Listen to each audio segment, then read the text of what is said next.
The undertaker's wagon rolled past Eleanor Mercer as she stepped off the stagecoach in Cedar Creek, Montana. December 1883. A woman's frozen body lay beneath the canvas, her blue hand dangling over the side. "Third one this month," someone muttered. "Winter ain't even started proper yet."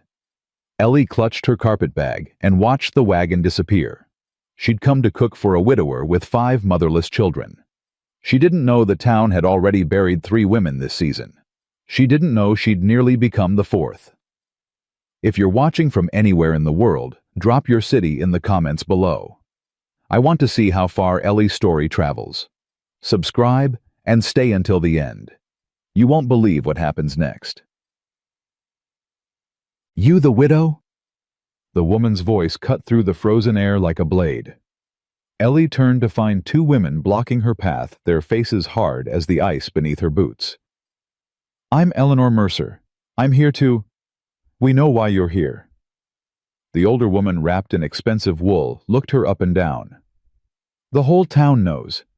A young widow traveling alone, answering an advertisement to live with Nathaniel Calloway and his children. I'm a cook. I'm here to work. Is that what they're calling it now?" The younger woman laughed. Sharp, cruel. Ellie's hands tightened on her carpetbag. "I don't know what you're implying, ma'am." "I'm not implying anything. I'm stating fact." The older woman stepped closer.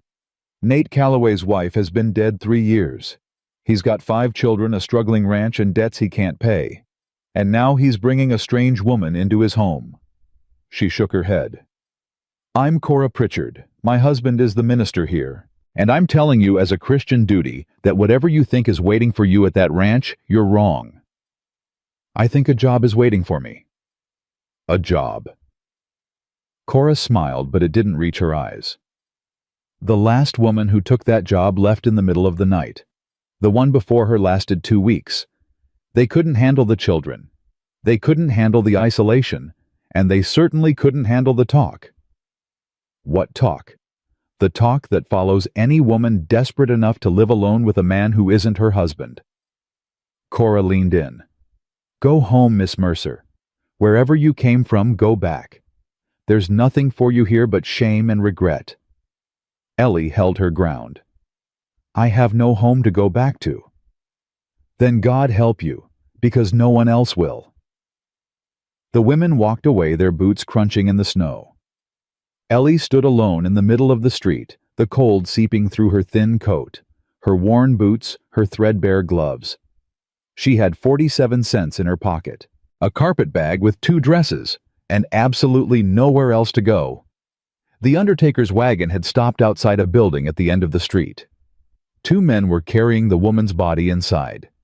Frozen stiff, blue-white, young. Ellie forced herself to look away. She walked to the mercantile and sat on the bench outside, pulling her coat tighter against the wind. The cold was different here than in Boston.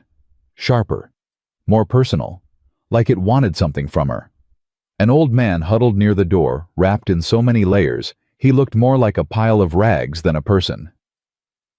"Gonna be bad this year," he said, not looking at her. "Worst winter in 20 years, maybe 30. "How can you tell?" "The birds left early. The elk are moving down from the mountains already. And my bones." He finally turned, and she saw his face weathered, ancient, one eye, milky white with blindness. "My bones been aching since September. That ain't never wrong." "That's comforting." He laughed, a dry sound like wind through dead leaves. "Comfort ain't something we got much of out here. You the one going to the Calloway place." "Word travels fast." "Only thing that moves fast in Cedar Creek.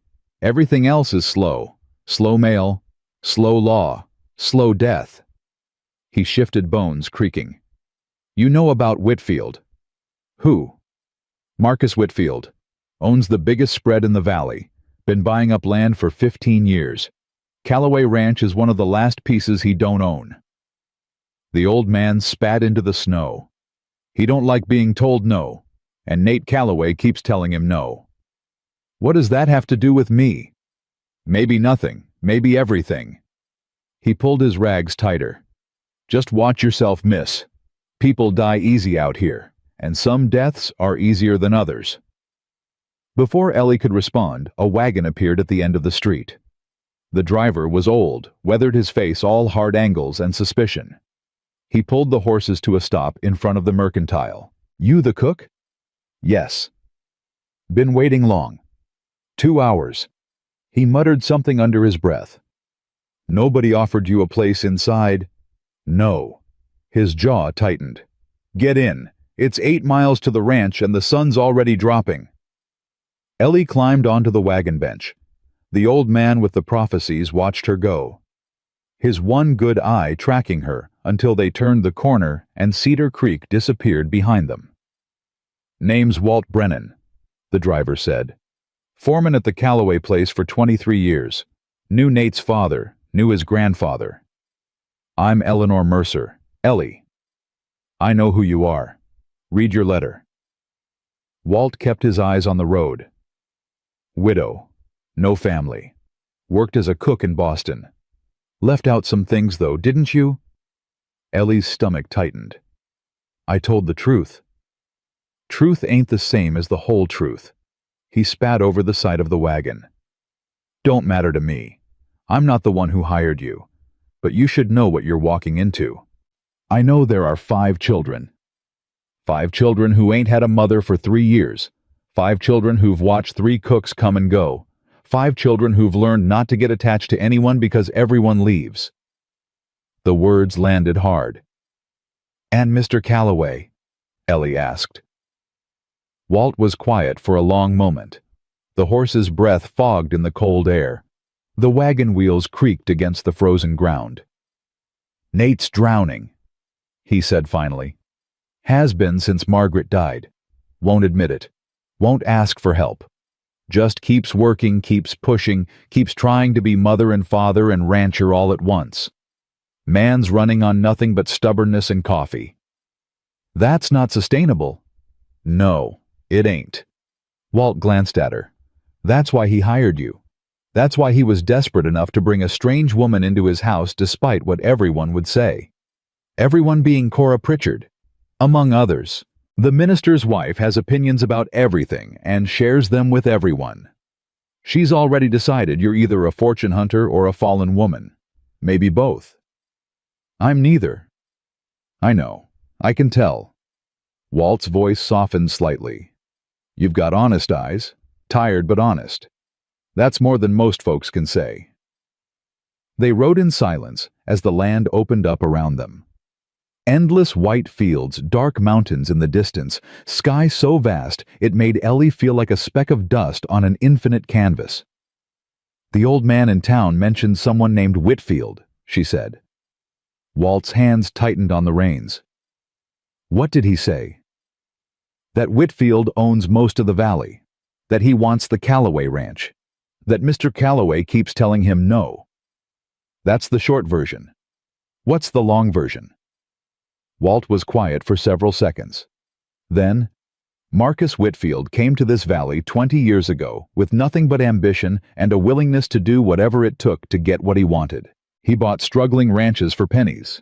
He loaned money to desperate men and took their land when they couldn't pay.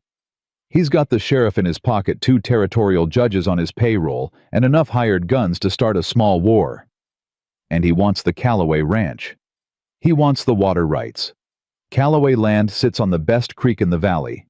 Whoever controls that creek controls everything downstream. Whitfield's offered to buy it 3 times. Nate said no 3 times. What happens when Whitfield stops asking nicely?"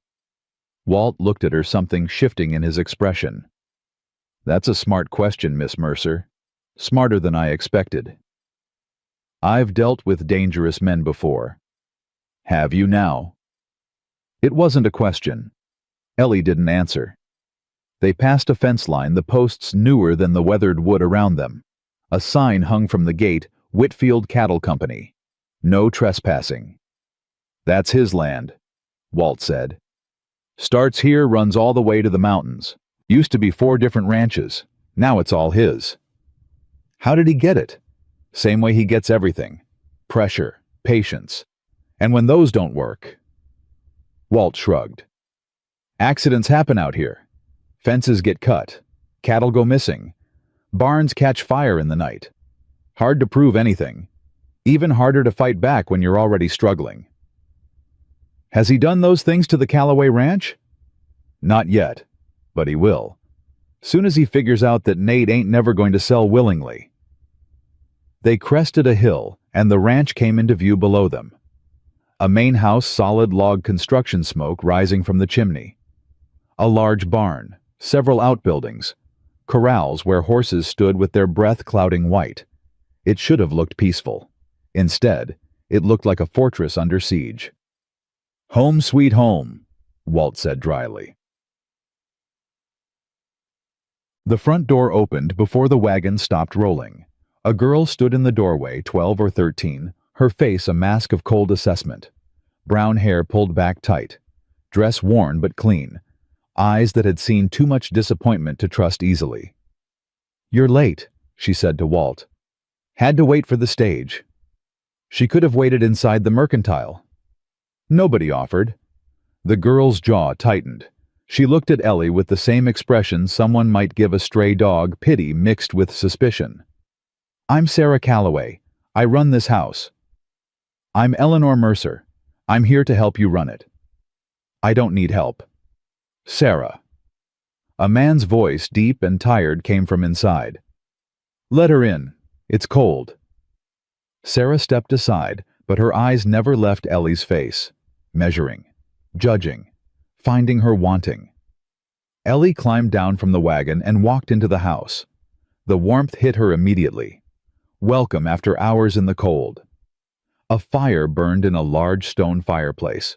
The furniture was simple, sturdy, built to last. Everything clean, but worn, organized, but cheerless.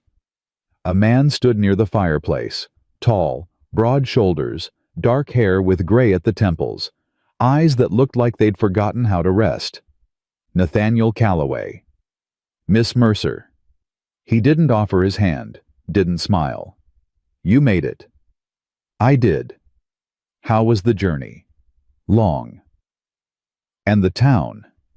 Ellie thought about Cora Pritchard's words, about the frozen woman in the undertaker's wagon, about 2 hours on a bench in the killing cold. "Educational," she said. Something flickered across his face. Almost a smile, but not quite. "I imagine it was." He gestured toward the room. "This is the main room. Kitchen's through there. You'll meet the rest of the children at supper." "The rest?" As if summoned by the words, 4 more children appeared from different doorways. A serious boy, maybe 10, with his father's eyes. A girl around 7 peeking out from behind a chair. A small boy, 5 or so, bouncing on his toes with barely contained energy.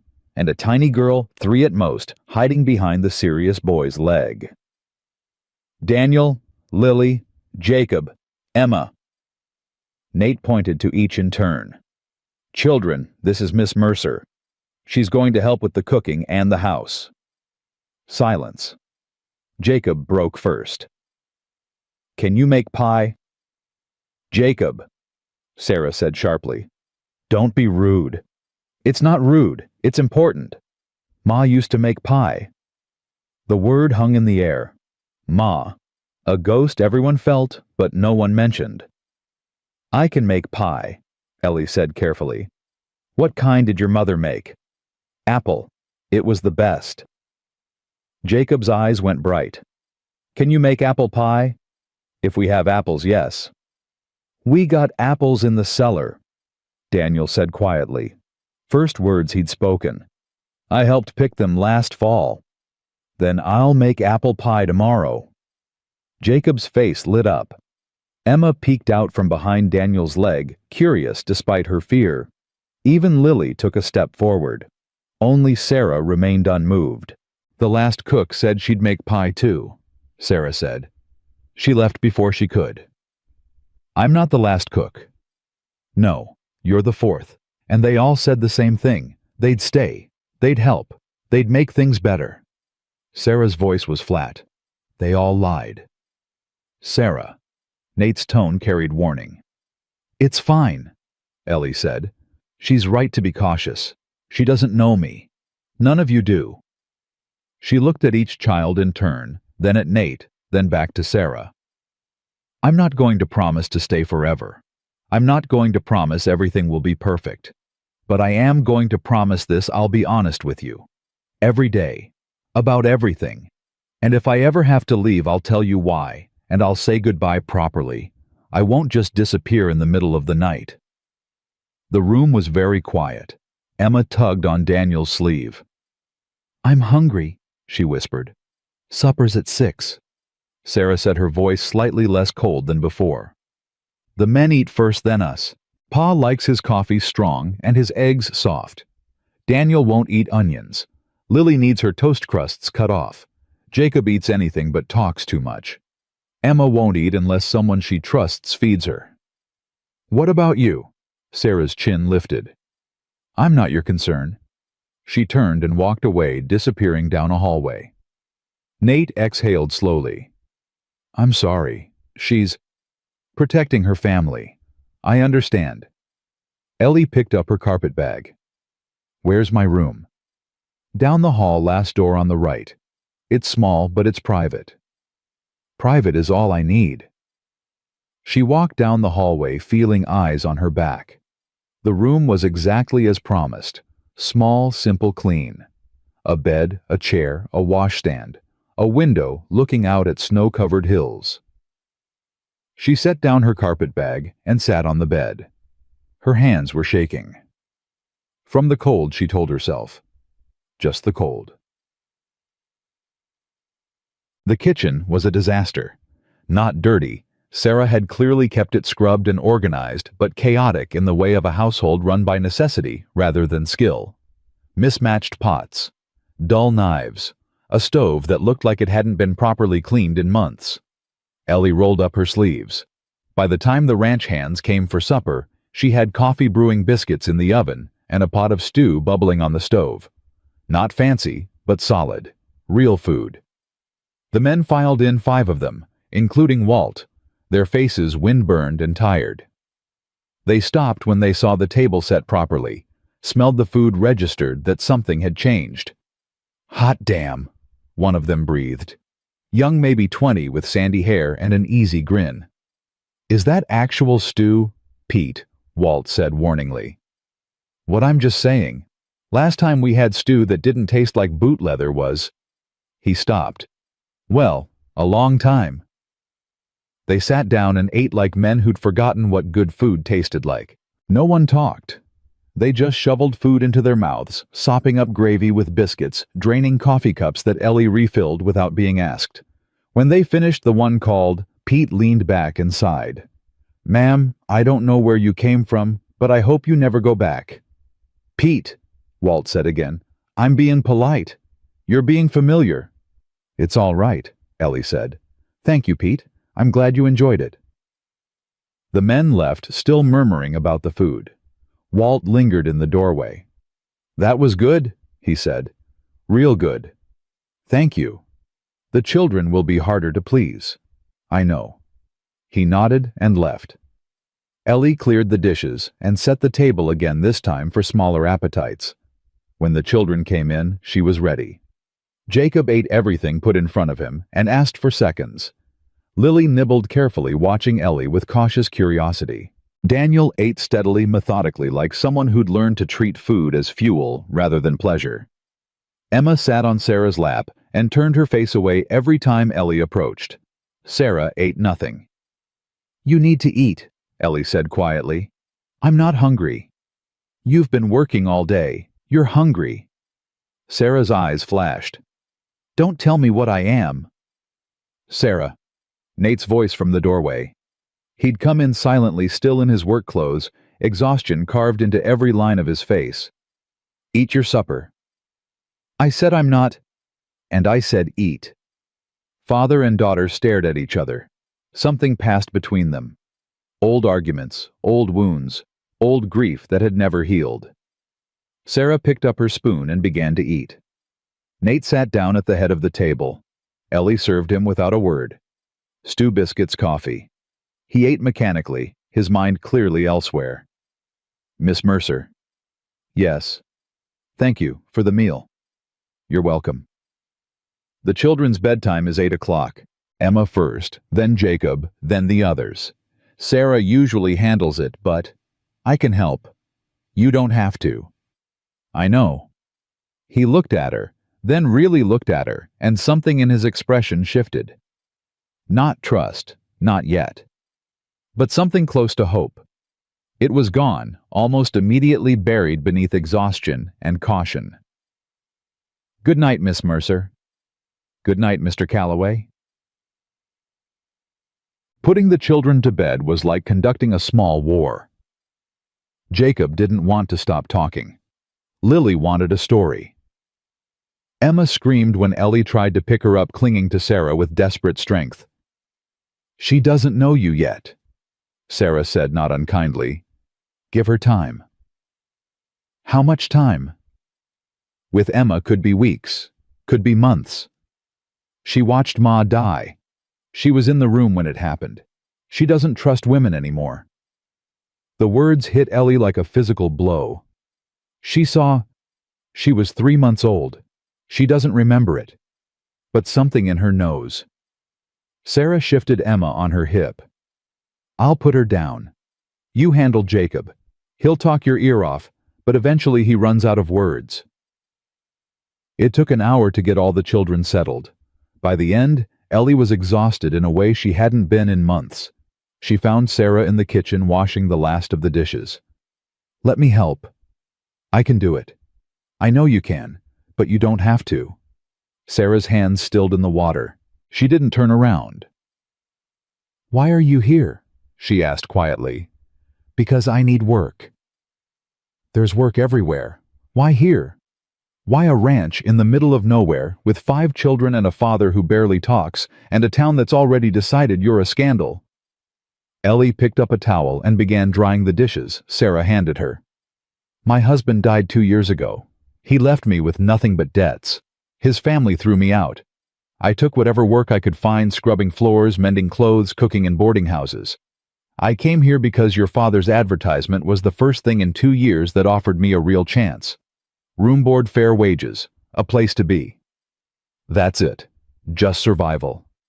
Isn't survival enough? Sarah was quiet for a moment. Then, Ma used to say that survival was just the beginning, that you had to survive first before you could start living. She sounds wise. She was. Sarah handed her the last pot. She was the wisest person I ever knew. Tell me about her. Sarah went very still. You don't have to, Ellie added quickly. I'd like to know if you want to share. The girl's hands gripped the edge of the basin. Her shoulders trembled slightly. She was kind, Sarah said finally. Not soft, she could be hard when she needed to be, but kind. She remembered everyone's birthday. She never raised her voice. She could make Pa smile just by looking at him. How did she die? Emma's birth. Sarah's voice went flat. There was too much bleeding. The doctor came too late. She held on for 3 hours, just long enough to name the baby and say goodbye to each of us. And you were there. I held her hand at the end. I promised I'd take care of everyone, that I'd make sure the little ones remembered her. Ellie set down the towel. Sarah, you were 9 years old. I know how old I was. That's too young to carry that kind of promise. Someone had to. No. Ellie turned to face her. No one had to. Not a 9-year-old child. Your mother shouldn't have asked that of you. Sarah's eyes went wide, then furious. Don't you dare. Don't you dare talk about my mother. I'm not criticizing her. I'm sure she didn't mean to burden you. But that's what happened, isn't it? She gave you a job you were too young to do, and you've been killing yourself trying to do it ever since. Tears spilled down Sarah's face. Angry tears. Frustrated tears. You don't know anything. I know what it looks like when someone's carrying too much. I know what it feels like to be alone with responsibility you never asked for. And I know that you're 12 years old, and you're exhausted, and you're scared, and you're angry at everyone, your mother for dying, your father for not being enough, the world for being so unfair. Sarah's whole body shook. I'm here now, Ellie said softly. I'm not your mother. I'm not trying to replace her. But I'm here and I can help if you'll let me. The girl stood frozen for a long moment. Then she crumbled. Ellie caught her as she fell, held her as she sobbed, 3 years of grief and exhaustion and rage pouring out in the small warm kitchen while the fire crackled and the wind howled outside. She didn't say anything. She just held on. When the sobs finally quieted, Sarah pulled back, wiping her face roughly. "Sorry." "Don't be. I got your dress wet." "It'll dry." Sarah almost smiled. Almost. "You're strange, Miss Mercer." "I've been told." "Pa said you were stubborn." "Also true." "Good." Sarah took a shaky breath. "You'll need to be. This family breaks people." "I don't break easy." "We'll see." She walked out of the kitchen, her footsteps fading down the hall. Ellie stood alone in the firelight, her heart aching, her mind racing. She'd come to Montana looking for a job. She was starting to think she'd found something else entirely. It was nearly midnight when Ellie heard the sound. Footsteps in the hall, the creak of a door, then silence. She got out of bed and followed the sound to the kitchen. Nate sat at the table, a bottle of whiskey in front of him, his head in his hands. The fire had burned down to embers. Shadows filled the room. She should have gone back to bed, should have given him privacy. Instead, she pulled out a chair and sat down across from him. He looked up. His eyes were red, his face haggard. "Miss Mercer, I heard something. I wanted to make sure everyone was all right." "Everyone's fine." He laughed bitterly. "We're always fine. That's what we tell ourselves." She waited. "Today's the anniversary," he said. 3 years exactly. I watched her die in that room down the hall, held her hand while the life bled out of her, and there wasn't a damn thing I could do to stop it. I'm sorry." "Everyone's sorry. Sorry doesn't bring her back." He poured whiskey into a glass, stared at it, didn't drink. "I keep thinking I should be past this by now. It's been 3 years. Other men lose their wives and move on, find someone new, build a new life. Other men haven't lost Margaret." He looked at her sharply. "I don't know her," Ellie said. "But I know she mattered. I know the hole she left isn't something you can just fill with time or another person. Grief doesn't work that way." "What does grief work like?" "Like a wound that never fully heals. It scabs over and you think you're better, and then something tears it open again, and you're right back where you started." Nate stared at her. "You sound like you know." "My husband died 2 years ago." "You miss him?" The question was direct, raw, deserving of an honest answer. "No." The word came out before she could stop it. He wasn't a good man. He gambled. He lied. He got himself killed over debts he should never have had. When he died, I felt relief. She forced herself to meet Nate's eyes. "I've never told anyone that. The guilt of it has been eating me alive." Silence stretched between them. "That's different," Nate said finally. "Is it? Loss is loss. The shape of it changes, but the weight is the same." "I loved Margaret." "I know. I can see it in everything, this house, your children, the way you talk about her. She was lucky to be loved like that.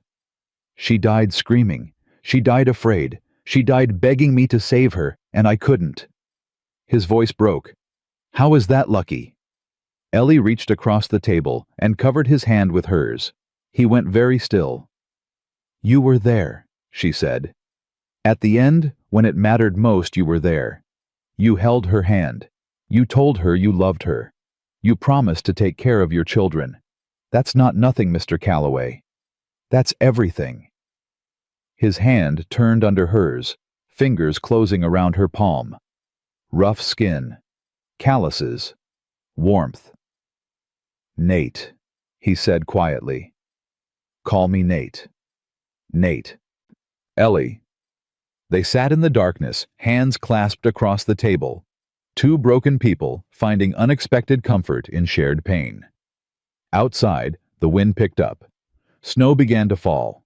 Winter was coming. The worst winter in 20 years, if the old man in town was right. But in that moment, in that small, warm kitchen, neither of them was thinking about the cold.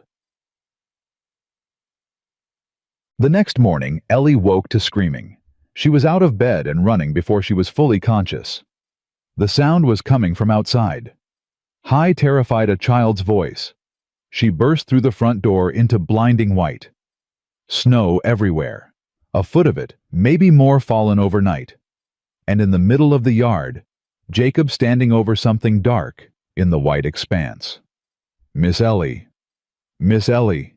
Come quick!" She ran to him, her bare feet burning in the snow. It was a dog, a big one, half-frozen blood staining the white around it. "It just came out of the snow," Jacob said, his voice shaking. "It just appeared and fell down, and it's hurt Miss Ellie. It's hurt bad." The dog lifted its head. Yellow eyes, gray fur matted with ice and blood, a wound on its side deep and ugly. "That ain't a dog," Walt's voice came from behind them. He'd come out of the bunkhouse, rifle in hand. "That's a wolf. Step back, boy." "No." Jacob threw himself over the animal. "You're not going to shoot it. It's wild, Jacob. It's dangerous. It's hurt. It came here for help. Animals don't come to people for help. They come because they're desperate, and desperate animals attack." "Walt." Nate's voice sharp and commanding. He'd appeared on the porch, still pulling on his coat. "Put the rifle down." "Nate, put it down." Walt lowered the weapon, his face tight with disapproval. Nate crossed the yard and crouched beside the wolf. It watched him with those yellow eyes, too weak to growl, too exhausted to fight. "Trap wound," Nate said. "Looks like it chewed through its own leg to get free." He looked at Jacob. "You want to save it?" "Yes, Pa, please." "Then you're responsible for it. Feeding it, caring for it, cleaning up after it. You understand?" "Yes, Pa." Nate stood. "Ellie, get hot water and clean cloth. Walt, help me carry it to the barn." "This is a mistake," Walt muttered. "Wolf's a wolf, can't change its nature." "Maybe not, but we can give it a chance to try." They carried the wolf to the barn and laid it on a bed of hay. Ellie brought water and cloth. Nate cleaned the wound while the animal lay still, watching them with those unnatural eyes. "Will it live?" Jacob asked. "Don't know. Wound's deep. It's lost a lot of blood." "But you saved it. You're going to try." Nate looked at his son, small and fierce and desperately hopeful. "Yeah," he said. "We're going to try."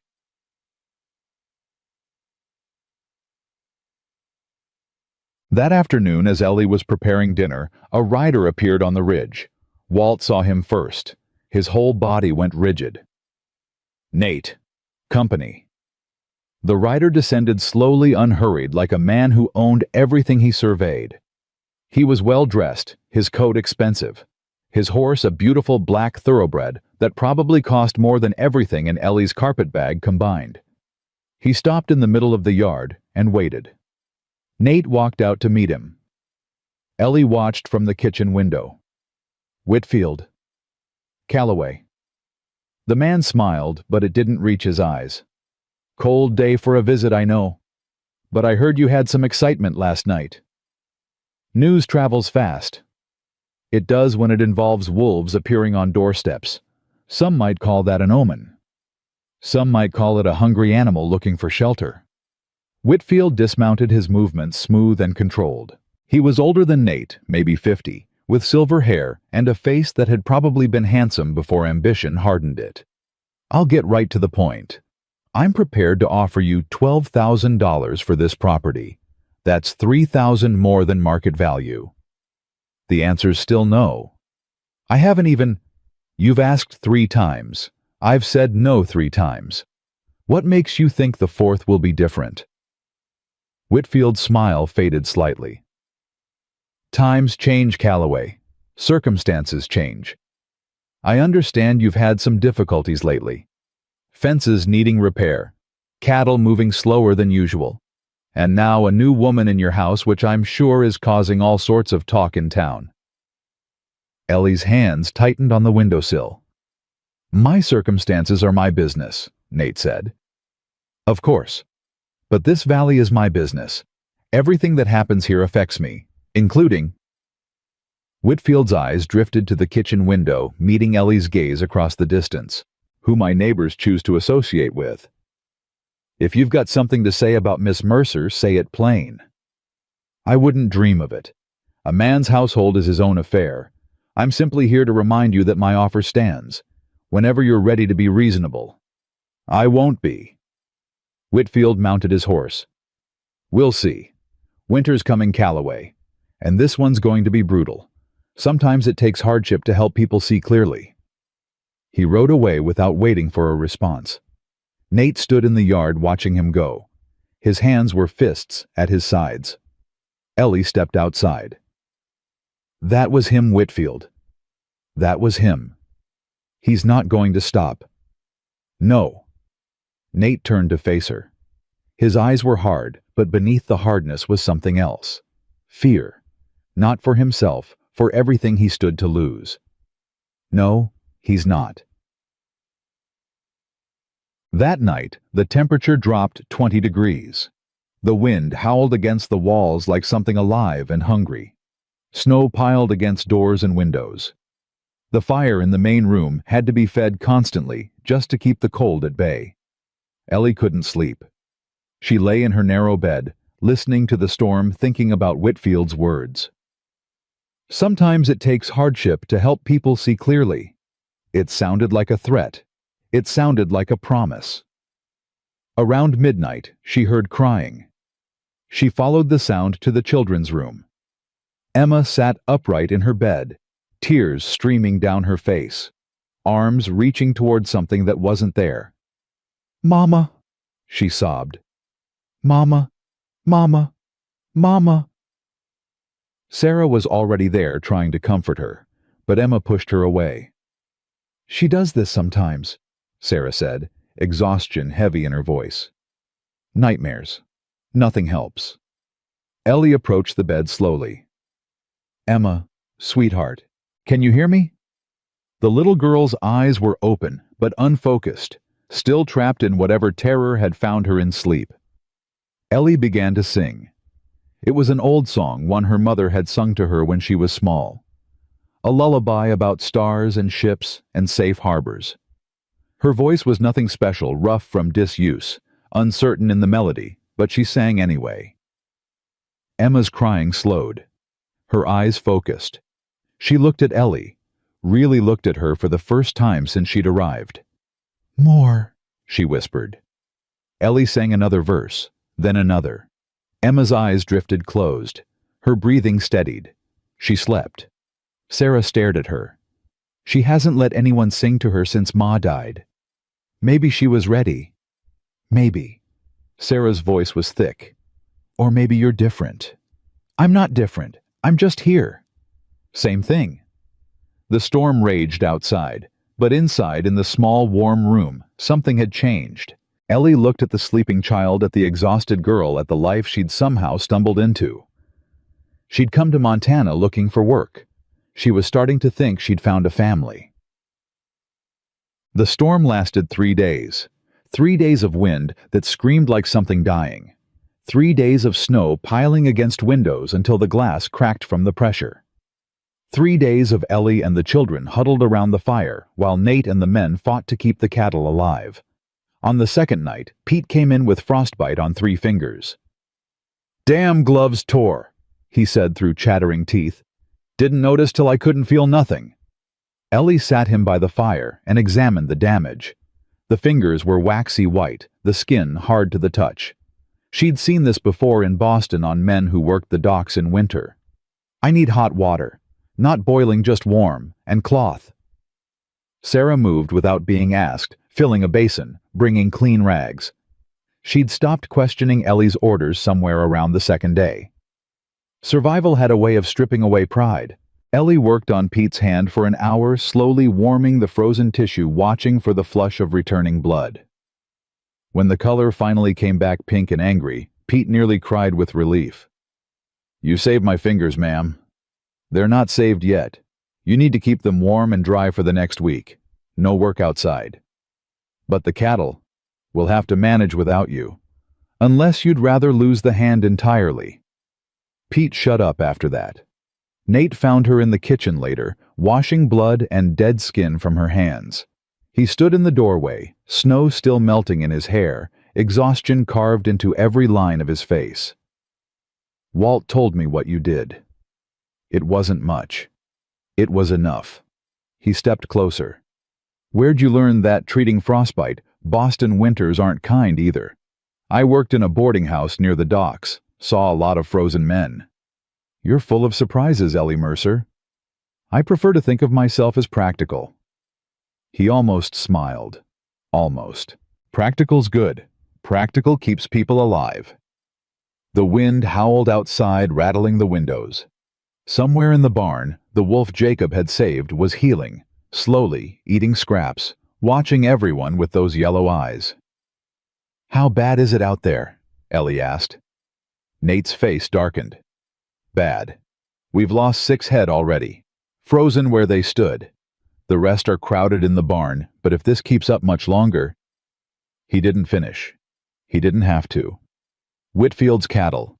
His men drove them to the south pastures before the storm hit. He knew it was coming. Had time to prepare. Nate's jaw tightened. "We didn't." How did he know? Same way he knows everything. Money, connections, people who owe him favors. Nate leaned against the doorframe, suddenly looking 10 years older. "He's been doing this for 20 years, Ellie, waiting for exactly the right moment to squeeze. And I walked right into it. You couldn't have known the storm would be this bad." "I should have. The signs were there. I was too busy with other things." His eyes met hers, and she understood what he meant. Too busy with her arrival.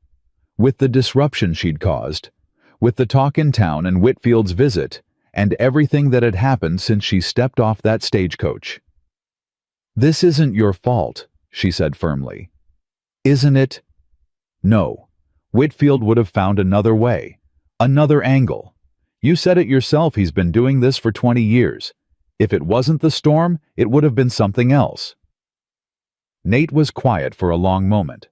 Then he pushed off the doorframe and walked to the window, staring out at the white chaos beyond. "My father built this ranch with his bare hands. Came out here with nothing but a horse and a dream. He died in that barn, trying to save cattle from a fire that Whitfield's men probably set, though we could never prove it." His voice was steady, but his hands shook slightly. "I promised him I'd never let this place go, that I'd pass it on to my children the way he passed it to me. You will. How I'm in debt, Ellie. Deep. The bank in town is friendly with Whitfield. They could call my loan anytime they want. One bad season, one more disaster, and it's over." Ellie moved to stand beside him. Outside, the snow swirled in patterns that looked almost intentional, like some vast hand was writing messages in the storm. "Then we make sure there are no more disasters. I told you I'm not leaving. I meant it." He turned to look at her. In the dim light of the kitchen, with the fire flickering behind them and the storm raging outside, something passed between them. Not attraction, not exactly. Something deeper. Recognition. Alliance. Two people choosing to face the impossible together. "You're a strange woman, Ellie Mercer." "So I've been told." That wasn't an insult. I didn't take it as one. The moment stretched warm and fragile. Then Jacob's voice shattered it. "Pa, Pa, the wolf's awake." They found the boy in the barn, kneeling beside the makeshift bed they'd made for the injured animal. The wolf was sitting up for the first time, its yellow eyes alert, its ears tracking every sound. "Look, Pa, he's getting better." Nate crouched down, studying the animal with a practiced eye. The wound on its side was healing cleanly, new pink skin visible beneath the scab. The wolf watched him without fear, without aggression. Just watching. "Looks like he might make it after all." I told you we could save him." Jacob threw his arms around his father's neck. "Can we keep him, Pa? Please. Jacob, wolves aren't pets. He's not a regular wolf. He came to us. He chose us. That means something, doesn't it?" Nate looked at Ellie over his son's head. She saw the war in his eyes, practical concerns versus a father's desire to make his child happy. "We'll see," he said finally. "If he heals, and he doesn't cause trouble, maybe. But the first sign of aggression toward the livestock or the family, he goes." "Understood." "Yes, Pa. I promise I'll take care of him. I'll teach him to be good." The wolf watched this exchange with unsettling intelligence. When Jacob reached out to touch its head, it didn't flinch. Just let the boy's hand rest on its fur, those yellow eyes never leaving Nate's face. "What are you going to name him?" Lily asked from the barn door. She'd followed them out wrapped in a blanket, her small face bright with curiosity. "Ghost," Jacob said immediately, because he appeared out of the snow like a ghost. "That's stupid. Is not, is too, enough." Sarah's voice cut through the argument. She stood behind Lily Emma on her hip, her expression unreadable. "It's freezing out here. Everyone back inside." The children obeyed, still bickering about the name. Ellie lingered, watching Nate watch the wolf. "You don't think this is a good idea," she said. "I think it's probably a terrible idea. Wolves are wild. They don't belong with people." But my son hasn't smiled like that in 3 years." Nate stood brushing hay from his knees. "Since Margaret died, he's been so angry, so lost. If this animal gives him something to care about, something to hope for, maybe it's worth the risk." "That's a big maybe. Everything in my life right now is a big maybe." He met her eyes. "Including you." Ellie didn't look away. "Is that what I am? A risk. The biggest one I've taken in years. Are you sorry?" The question hung between them, dangerous and necessary. "No," Nate said quietly. "Not yet." He walked back to the house, leaving her alone in the barn with a healing wolf and a heart that suddenly felt too large for her chest. The storm broke on the 4th day. The silence was almost shocking after so much noise. Ellie woke to stillness, to weak sunlight filtering through ice-crusted windows, to a world that looked like it had been remade in crystal and white. The damage was worse than anyone had feared. 12 cattle dead, frozen solid in the fields. 2 sections of fence completely destroyed. The roof of the equipment shed had collapsed under the weight of the snow, and everywhere drift so deep that movement was nearly impossible. Walt delivered the assessment in the kitchen, his face grim. "We're hurt bad, Nate. Real bad. Without those cattle, we can't make the spring sale numbers. Without the spring sale, we can't pay the bank." "How short are we?" "At least $2,000. Maybe more." Nate absorbed this in silence. Ellie watched his face, saw the weight settle onto shoulders that were already carrying too much. "What about the timber rights?" he asked finally. "The north section's got good trees. We could sell logging access. Already thought of that. Problem is, the only buyer with cash right now is Whitfield. And if we sell him logging rights, he'll strip the land bare and claim damages on our water supply. Then he's got legal grounds to challenge our creek access. There has to be another way. If there is, I can't see it." Silence fell over the kitchen. Sarah stood by the stove, her face pale.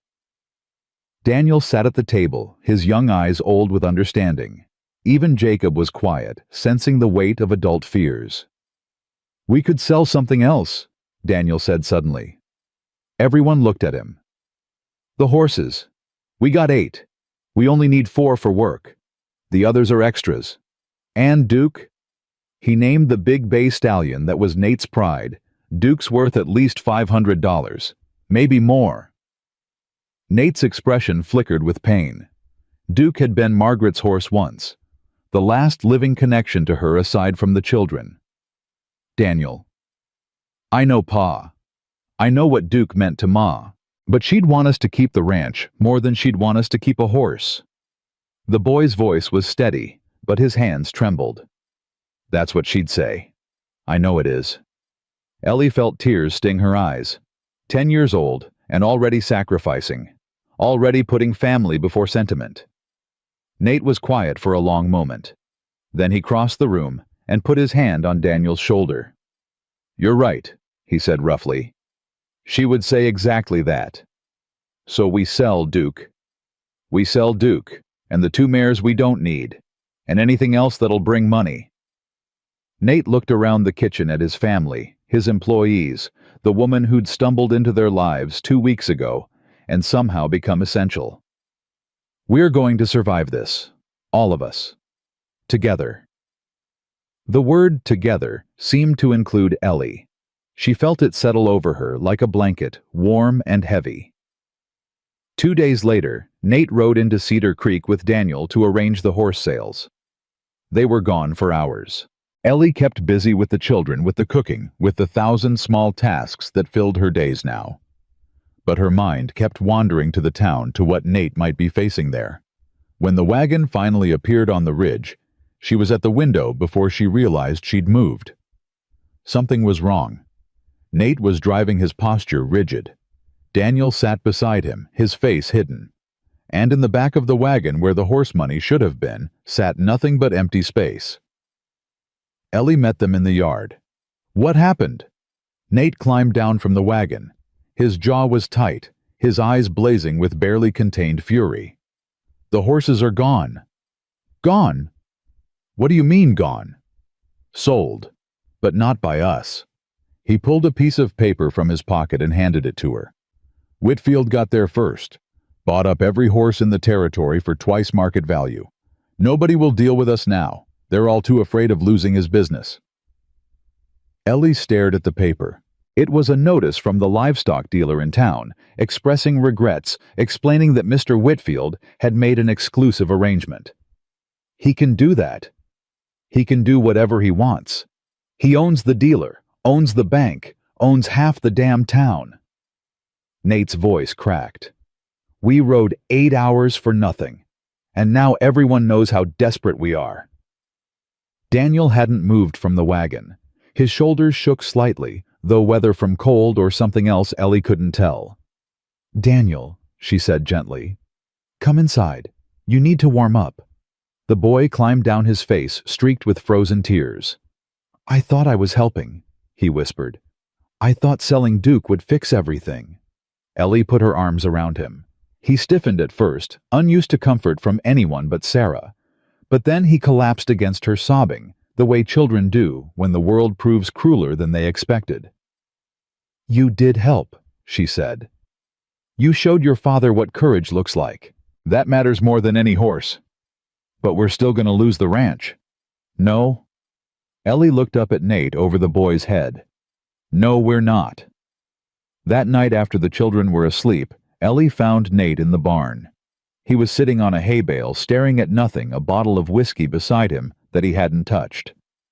The wolf ghost, as Jacob insisted on calling it, watched him from its corner, those yellow eyes unblinking. I can't figure a way out of this, Nate said without looking up. I've been sitting here for hours running numbers, thinking through options, and there's nothing. Whitfield's got us cornered. Ellie sat down beside him. What about the spring planting? If we had a good crop? We're not farmers, never have been. This land's good for grazing, not growing. And even if we tried, we'd need seed money we don't have.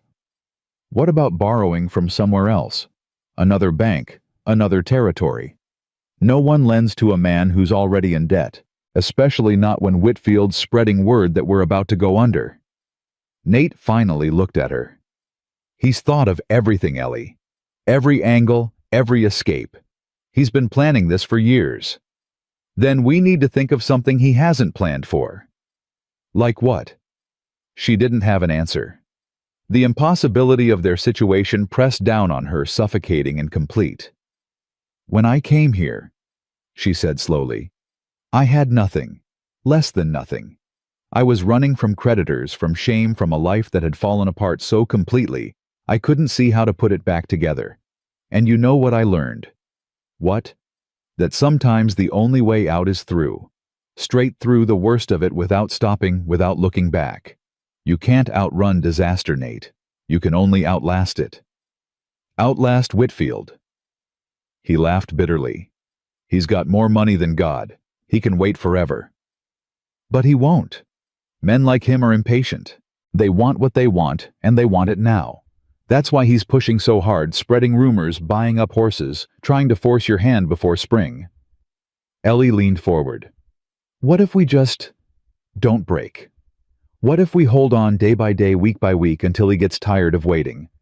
And starve in the meantime, if necessary. Nate stared at her. In the dim light of the barn, with the wolf watching from the shadows and the cold pressing in from all sides, something shifted between them. You're serious. I'm serious. You'd stay through all that. The hunger, the hardship, the whole town talking about us. The town's already talking, and I've been hungry before. She met his eyes. I told you I wasn't leaving. I meant it. He reached out slowly, his hand finding hers in the darkness. His fingers were rough, calloused, warm despite the cold. Why? He asked. Why do you care so much about this place, about us? It was a question Ellie had been avoiding even in her own mind. But sitting here with his hand in hers and his desperate eyes searching her face, she couldn't avoid it anymore. Because you gave me a chance when no one else would. Because your children are starting to trust me. Because Sarah smiled at me yesterday for the first time since I arrived, and it felt like winning a war. Her voice dropped. Because when I'm here, I feel like I matter. Like I'm more than just a failed wife, a burden, a scandal. I feel like I'm someone worth knowing. Nate's grip tightened on her hand. You are someone worth knowing, Ellie. You're the most remarkable person I've met since... He stopped. Since Margaret, she knew. The words he couldn't say. I'm not trying to replace her, Ellie said quietly. I know. That's not what I... He shook his head, frustrated with his own inability to express what he meant. You're different. Everything about you is different. And I don't know what to do with that. You don't have to do anything. Just let me help. Let me be part of this family, whatever that looks like. I'm not asking for anything more.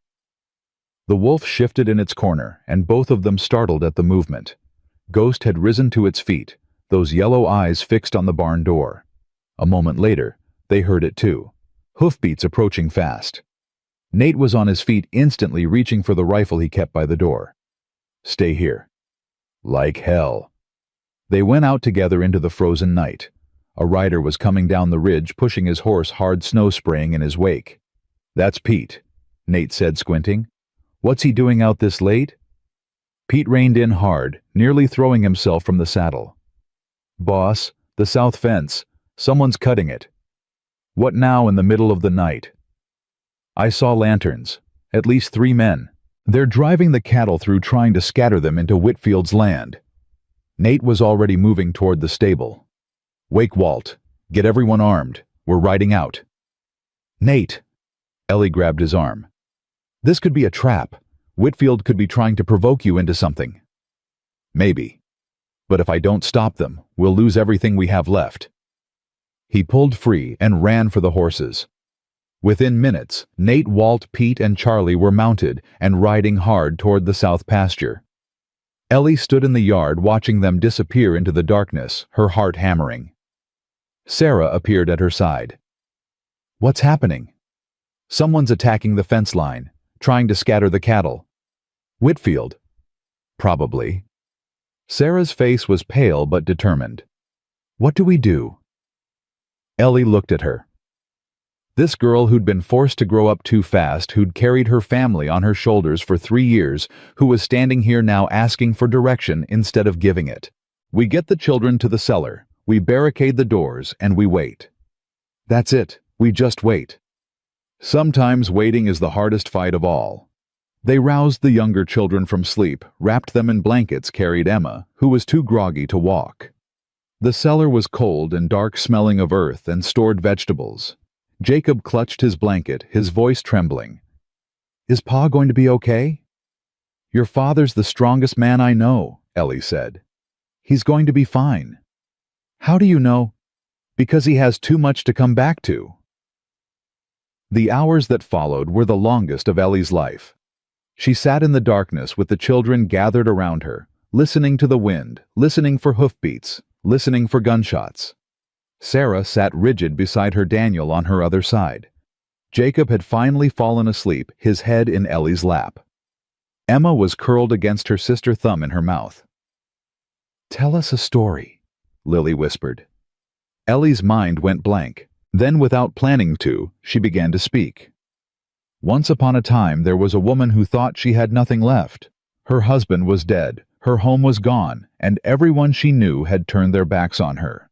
She was alone in the world with nothing but a carpet bag and a broken heart. "What did she do?" Lily asked. "She got on a train. She traveled across the whole country, watching the land change, from cities to farms to prairies to mountains. And she arrived in a place so cold and empty that she thought she might die." "But she didn't die," Daniel said. It wasn't a question. No, she didn't die. Because in that cold, empty place, she found something she hadn't expected. She found a family that needed her. Children who were brave and strong and hurt. A man who was trying so hard to hold everything together that he'd forgotten how to ask for help. What happened to her?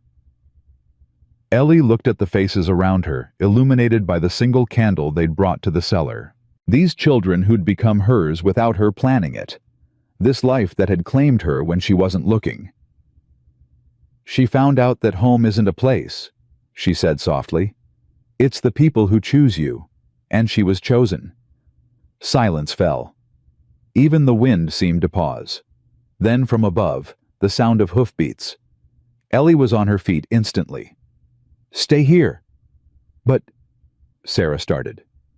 "Stay. Here." She climbed the cellar stairs and pressed her ear to the door.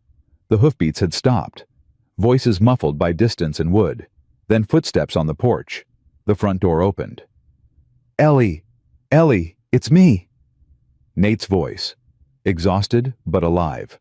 She threw open the cellar door and ran to him. He was covered in snow and mud, his face scratched, his clothes torn. But he was whole. He was standing. "The cattle. Safe. We got there in time. They'd only cut one section of fence. We drove the herd back and repaired it." He swayed slightly, and she caught his arm. "We caught one of them. Whitfield's man. He's not denying anything." "You have proof. I have a witness." Nate's eyes were hard. A witness who's willing to talk to the territorial marshal. For a moment Ellie couldn't speak. Then, "You did it. You actually did it." "We did it." He reached out and touched her face, a gesture so tender it made her heart ache. "I couldn't have. When I was riding out there not knowing if I'd come back, all I could think about was you. Was getting back to you." "Nate. I know this isn't the time. I know we've got 100 problems still to face. But I need you to know that you're not just a cook to me anymore. You're not just someone who helps with the children. You're..." He struggled for words. "You're the reason I'm still fighting. The reason I believe we can win." Behind them, the cellar door creaked open. Sarah's face appeared, followed by Daniel's. Then the younger children, all of them wide-eyed and hopeful. "Pa..." Jacob's voice was small. "Did we win?" Nate turned to his children. In the dim light of the kitchen, exhausted and battered but unbowed, he smiled. "Yeah, son. We won tonight." Jacob threw himself at his father, wrapping his arms around his waist. Lily followed, then Daniel, then Sarah, with Emma in her arms. They stood there, a tangle of limbs and tears and relief, a family that had nearly broken, but hadn't. Ellie watched from a few steps away, not wanting to intrude on the moment. Then Sarah looked up. "Miss Ellie." "Yes." "You're part of this family now." The girl's voice was steady. "You know that, right?" Ellie's eyes burned. "I'm starting to." "Good." Sarah shifted Emma on her hip. Because we're going to need you for what comes next. What comes next? Nate lifted his head from the embrace. His eyes met Ellie's across the chaos of his children. Whitfield's not going to stop because we won one battle. He's going to be angry. He's going to escalate. I know. It's going to get worse before it gets better. I know. And you're still staying. Ellie looked at them, this man, these children, this life she'd never expected to find. She thought about Boston, about running about the woman she'd been when she stepped off that stagecoach. That woman had been looking for survival. This woman had found something better. I'm staying, she said. For as long as you'll have me. Nate's smile was tired, bruised, beautiful. Then we're ready. For whatever comes next. The captured man talked. His name was Roy Hendricks, and he'd worked for Whitfield for 6 years. Cutting fences, scattering cattle, setting fires, whatever the boss needed done in the dark. But facing a charge of cattle theft, which was a hanging offense in Montana territory, loosened his tongue faster than whiskey. The territorial marshal arrived 3 days after the incident. A tall man named Thomas Avery, with gray hair and eyes that missed nothing. He interviewed Roy in the barn, while Nate, Walt, and Ellie waited in the house. When Avery emerged, his face was grim. He's given me names, dates, locations. Enough to build a case against Whitfield that'll hold up in territorial court. Nate exhaled. So it's over. Not quite. Avery removed his hat, ran a hand through his hair. Whitfield's got powerful friends. Judges, politicians, businessmen who owe him favors. A case like this could take months to get to trial, maybe longer. Months. At least. And during that time, Whitfield's free to sell assets, destroy evidence, disappear if he wants to. The marshal's jaw tightened. Or retaliate. The word hung in the cold air. You're saying he might come after us, Ellie said. I'm saying you need to be careful, very careful. Men like Whitfield don't go down quietly. When they're cornered, they get dangerous. After Avery left with Roy in custody, Nate stood at the window watching the marshal's wagon disappear down the snow-covered road. He's right, Walt said. This ain't over. This is just the beginning. I know. We should send the children away, somewhere safe until the trial. No. Nate's voice was flat. I won't send my children away from their home. I won't let Whitfield take that from us too. Nate, be reasonable. I am being reasonable. If we run now, if we show fear, he wins. Even if he goes to prison, he wins. Because everyone will know we were scared. Everyone will know the Calloway family broke. There's a difference between breaking and being smart. Not to men like Whitfield. Not to this town. Nate turned from the window. We stay. We keep our heads up. We show everyone that we're not afraid. Walt looked at Ellie, hoping for support. She gave him none. He's right, she said quietly. Running never works. I tried it. I ran from Boston to Montana, and my problems followed me anyway. The only way out is through. Walt threw up his hands. You're both crazy. Probably, Nate agreed, but we're staying. The days that followed were tense and watchful. Nate doubled the guard rotation on the property.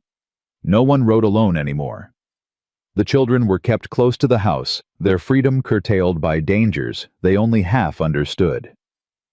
Jacob spent his time with Ghost, who had recovered enough to walk, now padding around the barn on silent feet. The wolf had grown attached to the boy in a way that still made Walt nervous. That animal's gonna turn on him one day, Walt muttered, watching Jacob feed Ghost scraps from the kitchen. Or protect him with its life, Ellie countered. Some things don't fit in boxes, Walt. Some things surprise you. You sound like you're talking about more than the wolf. She didn't answer. Sarah had changed since the night in the cellar. The hard shell she'd worn like armor had cracked, revealing the frightened, exhausted girl beneath. She let Ellie help with the laundry now, let her take over the evening meal preparation. Even asked her once shyly to teach her how to make the biscuits the men liked so much. "Ma used to make biscuits," Sarah said, as they worked side by side in the kitchen. "But I could never get them right. They always came out flat." "The secret's in the butter," Ellie explained. "It has to be cold, ice cold. You cut it into the flour in pieces, so when it bakes, it creates little pockets of air. That's what makes them rise." Sarah listened intently, her hands mimicking Ellie's movements. When the biscuits came out golden and fluffy, her face lit up with pride. "I did it." "You did." Ma would have been proud. She would be proud right now. Of everything you've done. Everything you've held together. Sarah's eyes filled with tears. She turned away quickly, hiding them. "Sarah, I'm fine." "You don't have to be fine. Not with me." The girl was silent for a long moment. Then, "I'm tired, Miss Ellie. I'm so tired of being strong all the time, of pretending I know what I'm doing, of making sure everyone else is okay when I'm not okay, when I haven't been okay since—" Her voice broke. Ellie pulled her into a hug. Sarah resisted for a moment, then collapsed against her, sobbing, the way she hadn't let herself sob in 3 years. "I miss her," Sarah gasped. "I miss her so much, and I can't say that because then everyone else will miss her more, and I have to be the one who holds it together." "No, you don't. Not anymore." Ellie stroked her hair. "I'm here now. You can fall apart if you need to. I'll catch you." They stood there in the warm kitchen, two broken people holding each other up while snow fell soft and quiet outside. That night, Nate found Ellie on the porch, wrapped in a blanket, watching the stars. "Sarah told me what happened," he said, sitting down beside her. "What you said to her. She needed to hear it. She needed someone to say it. Someone who wasn't me." He was quiet for a moment. "I've failed her, Ellie. Her most of all. She was 9 years old when Margaret died, and I let her become a mother to her brothers and sisters because I didn't know what else to do." "You were drowning." "That's not an excuse." "No, but it's an explanation. You did the best you could with what you had. It wasn't enough. It kept them alive. It kept them fed and clothed and sheltered. It kept this family together when everything was trying to tear it apart." Ellie turned to face him. "You didn't fail, Nate. You survived. And now you're doing more than surviving. You're fighting back." He looked at her, really looked at her, and something in his expression shifted. "You know what I thought when I first saw you standing in that yard half frozen, clutching that carpet bag, like it was the only thing keeping you upright?" "What?" "I thought, this woman is going to be trouble." He smiled, a real smile, the first one she'd seen from him. "I was right. You've been nothing but trouble since you got here. Do you regret hiring me?" "Every day." His voice softened. "And I'd do it again in a heartbeat." He reached out and took her hand. His fingers were rough work worn, warm against the cold. "Ellie, I—" A gunshot shattered the night. Nate was on his feet in an instant, pulling Ellie behind him. Another shot, then another coming from the direction of the barn. "Get the children to the cellar. Now. Nate. Now." She ran inside, her heart pounding. Sarah was already in the hallway, Emma in her arms. "I heard. I know. Get everyone to the cellar. Go." They moved fast. Practiced now, gathering the children with terrifying efficiency. Jacob resisted wanting to go to Ghost, but Daniel grabbed him and dragged him toward the cellar. "The wolf can take care of itself. Move." Ellie got them settled in the darkness below, then climbed back up. "Stay here," she told Sarah. "No matter what you hear, stay here." "Where are you going?" "To help." "Miss Ellie, I'm not hiding while they fight alone. I can't." She grabbed the rifle from beside the front door. Nate had insisted she learn to use it after the first fence attack, and ran toward the barn. The scene that met her was chaos. Flames licked at the barn roof. Men on horseback circled the property, firing at shadows. Nate was crouched behind the water trough, returning fire. Walt was down, clutching his shoulder, blood dark against his shirt. "Ellie, get back!" Nate shouted. She ignored him, dropping beside Walt. "How bad?" "Through and through. I'll live." He grimaced. "But I can't shoot worth a damn with my left hand." She took his rifle, checked the chamber, and positioned herself behind the trough. "What are you doing?" "Helping." A rider came close, torch in hand, preparing to throw it onto the barn roof. Ellie aimed, steadied her breath, and squeezed the trigger. The shot took him in the shoulder. He dropped the torch, screaming, and his horse bolted into the darkness. "Good shot," Walt said, surprise in his voice. "My father was a hunter. He taught me before he died." More shots exchanged. More chaos. The barn roof was catching, now flames spreading despite the snow, and inside the cattle were bellowing in terror. "We have to get the animals out," Nate shouted. "We open those doors, we're exposed. We lose that barn, we lose everything." A sound cut through the chaos, a howl long and wild rising from inside the burning structure. Ghost. "Jacob's wolf." Pete's voice high with panic. "He's still in there." Before anyone could move, a figure burst from the shadows, running toward the barn. "Jacob." "No!" Ellie screamed. The boy had climbed out of the cellar, followed the sounds of battle, seen the barn burning, and now he was running straight into hell to save an animal that shouldn't have mattered, but did. Nate started after him, but a hail of bullets drove him back behind cover. Ellie didn't think. She just moved. She ran faster than she'd ever run, her lungs burning, her legs pumping. She caught Jacob just as he reached the barn door, grabbing him around the waist, pulling him back. "Let me go. Ghost is in there." "You can't help him if you're dead." A section of the roof collapsed, sending sparks shooting into the sky. The heat was unbearable, even from this distance. Inside, the howling had stopped. Jacob fought against her grip, sobbing, screaming for his wolf. Then from the flames, a shape emerged. Ghost came through the fire like something from a nightmare. His gray fur singed his eyes, blazing yellow. He was carrying something in his mouth, a small bundle of fur. One of the barn cats. A kitten by the size of it. The wolf dropped the kitten at Jacob's feet, then collapsed in the snow, panting, smoke rising from his scorched coat. "Ghost." Jacob fell to his knees beside the animal. "Ghost, you're alive." The wolf lifted his head and licked the boy's face. Behind them, the battle shifted. The attackers, seeing the barn fully engulfed and their element of surprise gone, began retreating. One by one, they melted into the darkness, leaving behind nothing but hoofprints and shell casings. Nate reached Ellie's side, his face black with smoke and fury. "Jacob, inside, now." "But Ghost." "Bring the wolf. We'll deal with everything in the morning." They limped back to the house, a ragged procession of wounded and exhausted survivors. Walt's shoulder was bound with strips of Ellie's petticoat. Pete had a graze on his arm. Charlie was uninjured, but shaking so hard he couldn't hold his rifle. The children emerged from the cellar, their faces white with fear. "Pa," Sarah grabbed Nate's arm. "Are you hurt?" "I'm fine. Everyone's fine. The barn. Gone, but we're alive. That's what matters." Emma started to cry. Lily joined her. Daniel stood rigid and silent, his young face carved from stone.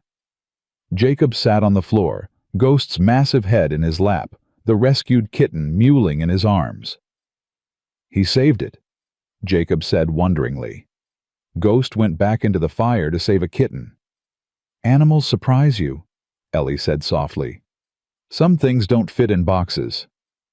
She looked at Nate and found him already looking at her. Something passed between them.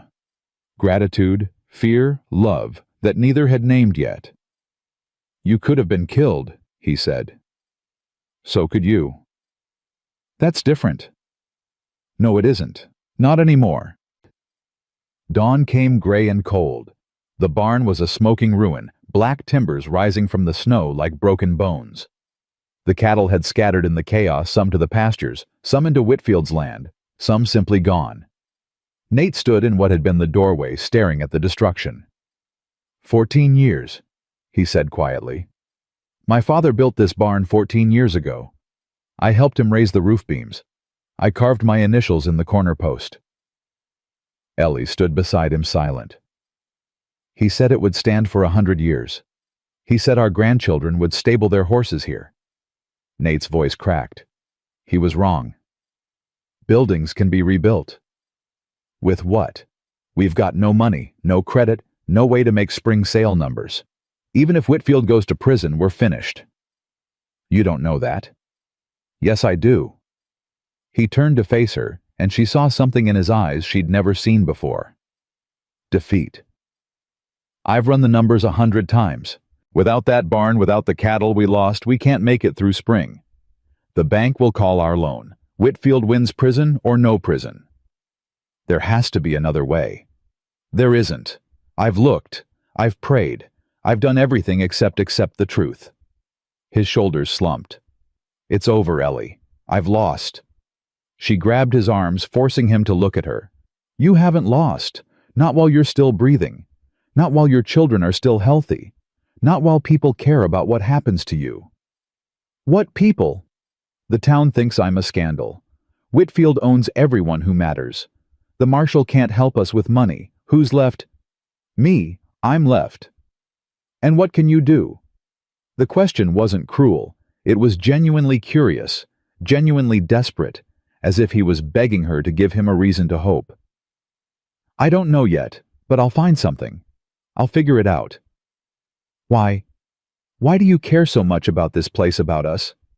You could leave. Find another job somewhere easier. Nobody would blame you. I'd blame me. Ellie's grip tightened. You asked me once why I came here. I told you I needed work. That was true, but it wasn't the whole truth. What's the whole truth? I came here because I was looking for something. I didn't know what it was, a home, a purpose, a reason to keep going. But I found it here.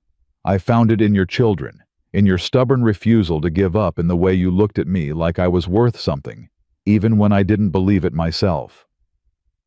Tears were streaming down her face now, freezing on her cheeks. I love this ranch, she said. I love these children. I love... She stopped, the word catching in her throat. What? Nate's voice was barely a whisper. What do you love? You.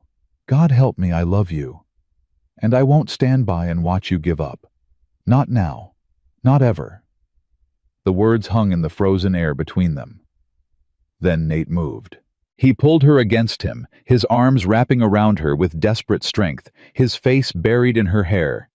Say it again, he breathed. I love you. Again. I love you, Nathaniel Calloway, all of you. Your children, your land, your broken barn, and your stubborn pride. I love all of it. He kissed her, then a kiss that tasted like smoke and tears and something that might have been hope. She kissed him back with everything she had, pouring 3 months of fear and longing and carefully guarded feelings into a single moment. When they finally pulled apart, they were both breathing hard. I love you too, Nate said.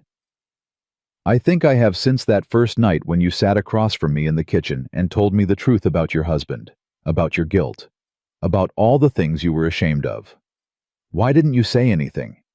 Because I was scared. Because I didn't deserve you. Because loving someone again felt like betraying Margaret. And now I know that loving you isn't betraying her. It's honoring her. She wanted me to be happy. She wanted the children to have a mother. She told me at the end not to spend my life alone. But I can't replace her. You're not replacing her. You're continuing her. You're giving our family what she would have given if she'd lived. He cupped her face in his hands. You're not a replacement, Ellie. You're a miracle. They stood in the ruins of everything he'd built, surrounded by destruction and uncertainty and impossible odds. But they stood together. And for the first time since the barn burned, Nate Calloway believed they might actually survive. Word spread faster than wildfire. By noon the next day, half of Cedar Creek knew about the attack on the Calloway ranch. By evening, the other half had heard 3 different versions of the story, each more dramatic than the last. Ellie found out when she rode into town for medical supplies for Walt. Dr. Samuel Hayes met her at the door of his office, his face grave. "I heard what happened. How's Walt?" "He'll live, but we need bandages, antiseptic, anything you can spare." "Come inside." He led her to a small room lined with shelves of medicines and supplies. "I've put together a kit, no charge." "Doctor, I can't." "You can, and you will." He pressed the kit into her hands. What Whitfield did was criminal. Everyone knows it. And some of us are starting to remember that standing by while evil happens is its own kind of sin. Ellie stared at him. "You believe us?" "I've treated too many accidents on ranches Whitfield wanted to buy. Burns, broken bones, men who fell off horses that had never thrown anyone before." His jaw tightened. "I should have spoken up years ago. I was afraid. We all were. And now I'm tired of being afraid." When Ellie walked out of the doctor's office, she found a small crowd gathered in the street. Women she recognized from her first day in Cedar Creek. Men who'd looked through her like she was invisible. Children who'd been told to stay away from the scandal at the Callaway Ranch. They were watching her. Cora Pritchard stepped forward, her face a complicated mixture of shame and determination. "Mrs. Callaway." "I'm not Mrs. Callaway. I'm Miss Mercer." "I know. I'm sorry. Cora took a breath. "We heard about the attack, about how you ran into the fire to save the boy, about how you fought beside the men." "I did what anyone would do." "No. You did what most of us were too afraid to do. What we've been too afraid to do for 20 years. Cora glanced back at the crowd. "We've let Marcus Whitfield bully this valley for too long. We've watched him destroy good people because we were scared of what he'd do to us, and we're ashamed." Ellie didn't know what to say. "We can't undo what's been done," Cora continued. "We can't give back the years of gossip and judgment and cruelty. But we can help now, if you'll let us." "Help how?" A man stepped forward. Ellie recognized him as the owner of the general store, the one who'd refused to serve her that first day. "We've been talking, all of us, about what happened to your barn, about the cattle you lost, about the money you need to make it through spring." He cleared his throat. "We want to help rebuild. We can't pay. We're not asking for payment. We're asking for forgiveness." The word hung in the cold air. Ellie thought about everything she'd endured since arriving in Cedar Creek. The whispers, the stares, the deliberate cruelty of people who'd decided she was worthless before they even knew her name. She thought about how easy it would be to refuse, to tell them they were too late, to let bitterness poison any chance of reconciliation. Then she thought about Sarah teaching her to make biscuits, about Jacob risking his life for a wolf, about Nate standing in the ruins of his barn, finally letting himself hope. Forgiveness wasn't about what other people deserved.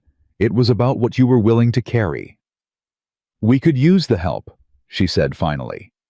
"The barn's gone. Most of our cattle are scattered. And we've got about 3 months to rebuild before spring, or we lose everything." Cora's face lit up. "Then we'll be there, tomorrow morning, all of us." They came at dawn, wagons loaded with lumber tool supplies. Men and women and children, more people than Ellie could count, streaming up the road to the Callaway Ranch like an army of redemption. Nate stood on the porch watching in stunned silence. "What is this?" he asked when Ellie joined him. "Cedar Creek." "But these are the people who—" "I know. They're trying to make it right." Cora Pritchard approached the porch flanked by her husband, the minister, and a half-dozen other town leaders. "Mr. Callaway, we've come to help rebuild your barn and to apologize for not helping sooner." Nate looked at Ellie, then back at the crowd. "I don't understand." "Neither do we entirely. But Miss Mercer—" Cora glanced at Ellie with something like respect. "She showed us what courage looks like, and it shamed us into remembering what community is supposed to mean." Nate was quiet for a long moment. Ellie could see him wrestling with pride, with anger, with the weight of years of isolation and judgment. Then Sarah appeared in the doorway, Emma on her hip. "Pa, what's happening? People are here to help us, sweetheart. Help us." Sarah's eyes widened as she took in the crowd. All these people. All these people. Jacob pushed past his sister Ghost, padding at his heels. The wolf's appearance caused a ripple of alarm in the crowd, but Jacob just grinned. "Is it like a barn raising I read about those in a book? Everyone comes together and builds something in one day." "Something like that," Nate said. His voice was rough. Daniel appeared last, his serious face taking in the situation with characteristic calm. "We should get started," he said. "There's a lot of work to do." And just like that, the barriers broke. Men who'd refused to do business with Nate were suddenly shoulder to shoulder with his ranch hands, hauling timber and hammering nails. Women who'd whispered about Ellie were in the kitchen helping her cook enough food to feed an army. Children who'd been told to avoid the Callaway kids were playing in the snow with Jacob and Lily, their laughter rising like music. By midday, the skeleton of a new barn was taking shape. By evening, the walls were up. By the end of the second day, a barn stood where ruins had been. Not as large as the original, but solid. Sturdy. Built by the hands of people who'd finally remembered that neighbors were supposed to help each other. On the third night after the last helpers had gone home, Nate gathered his family and the ranch hands in the kitchen. "I want to say something," he began. "About what's happened this week, about what it means." Everyone was quiet listening. 3 days ago I was ready to give up. I thought we'd lost everything. I thought there was no way forward. He looked at Ellie. "Someone told me I was wrong, that there's always a way forward if you're willing to fight for it." I didn't believe her. "Do you believe her now?" Sarah asked quietly. "I believe in this family. I believe in the people who came to help us. And I believe," his voice caught, "that your mother would be proud of all of us." Emma, sitting in Ellie's lap, pointed at the window. "Snow," she said. Her first word to Ellie spoken with the simple directness of a child who'd finally decided to trust. Ellie's eyes filled with tears. "That's right, sweetheart. Snow." Outside, fat flakes were falling soft and silent, covering the scars of battle, the evidence of destruction, the wounds that were slowly beginning to heal. 2 weeks later, Marcus Whitfield was arrested. The territorial marshal rode in with 6 deputies, a warrant signed by a judge, who Whitfield's money hadn't been able to reach. They found him at his mansion, surrounded by lawyers who couldn't help him trying to burn documents that Roy Hendricks had already described in detail. Ellie heard the news from Dr. Hayes, who rode out specially to tell them. "He's done," the doctor said. "The evidence is overwhelming. They've got testimony from a dozen ranchers he's driven out over the years. They've got financial records showing bribes to judges and sheriffs. They've even got letters planning the attack on your property." "Will he hang?" Nate asked. "Probably not. His lawyers are good enough to avoid that. But he's going to prison for a long time, and his property is being seized to pay restitution to his victims." The doctor smiled. "Including you." "Restitution. You're entitled to compensation for the cattle you lost, the barn that was destroyed, the damages you've suffered. It won't be a fortune, but it should be enough to get you through spring." Ellie felt her knees go weak. She grabbed the back of a chair for support. "It's really over," she whispered. "It's really over." That night, Nate found her on the porch, wrapped in a blanket, watching the stars. "You should be celebrating," he said. "I am celebrating." Quietly. He sat down beside her. "What are you thinking about?" "About how close we came. To losing everything. To giving up." She turned to face him. "About how different my life would be if I'd never seen that advertisement for a ranch cook in Montana." "Do you regret coming here?" "Not for a single second." He took her hand, lacing his fingers through hers. "Ellie, there's something I need to ask you." "Ask." "I've been thinking about this for weeks, since before the fire, really. But I kept finding reasons to wait. The timing wasn't right. The situation was too uncertain. I didn't know if you felt the same way. Nate, let me finish. Please. He took a breath. I'm not a young man anymore. I've got 5 children, a ranch that nearly went under, a reputation that's only just starting to recover. I don't have much to offer except hard work and a heart that's been broken and mended and broken again. You have more than you know. Maybe. But here's what I'm trying to say. He turned to face her, fully taking both her hands in his. I love you, Ellie Mercer. I love you more than I thought I could love anyone again. And I want to spend whatever years I have left loving you more every day. Are you? I'm asking you to marry me, to be my wife, to be a mother to my children, a partner in this ranch, a family in every way that matters. His voice shook slightly. I know it's a lot to ask. I know you came here looking for work, not a husband. And if you need time to think, yes. He blinked. Yes, you need time. Yes, I'll marry you. You what? I said yes. Ellie laughed, tears streaming down her face. I've been waiting for you to ask for weeks, you stubborn, wonderful man. Yes, 1,000 times yes. Nate stared at her for a moment, as if he couldn't quite believe what he was hearing. Then his face broke into a smile so wide it transformed him, made him look like the young man he must have been before loss carved its mark into his soul. He kissed her deep and thorough, a kiss that promised forever. When they finally broke apart, breathless and laughing, Sarah's voice came from the doorway. Finally. They turned to find all 5 children watching from the house. Sarah was smiling, actually smiling, her arms crossed in mock exasperation. Daniel was nodding with quiet approval. Lily was bouncing on her toes. Jacob was pumping his fist in victory. And Emma, held in Sarah's arms, was reaching toward Ellie with both hands.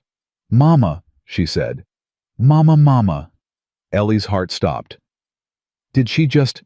She's been practicing, Sarah said. We all agreed. If Pa ever got the courage to ask, and if you said yes, Emma would call you Mama. You planned this? We've known since Christmas that Pa was going to propose. He's not as subtle as he thinks he is. Sarah's smile softened. We wanted you to know that it's not just him asking. It's all of us. We want you to be our family. Officially. Ellie looked at Nate, at the children, at the life she'd somehow stumbled into and made her own. Come here, she said, her voice thick with tears. All of you, come here. They piled onto the porch in a tangle of arms and legs and laughter. Jacob talking too fast as always. Lily asking if she could be a flower girl. Daniel saying he'd help with the planning.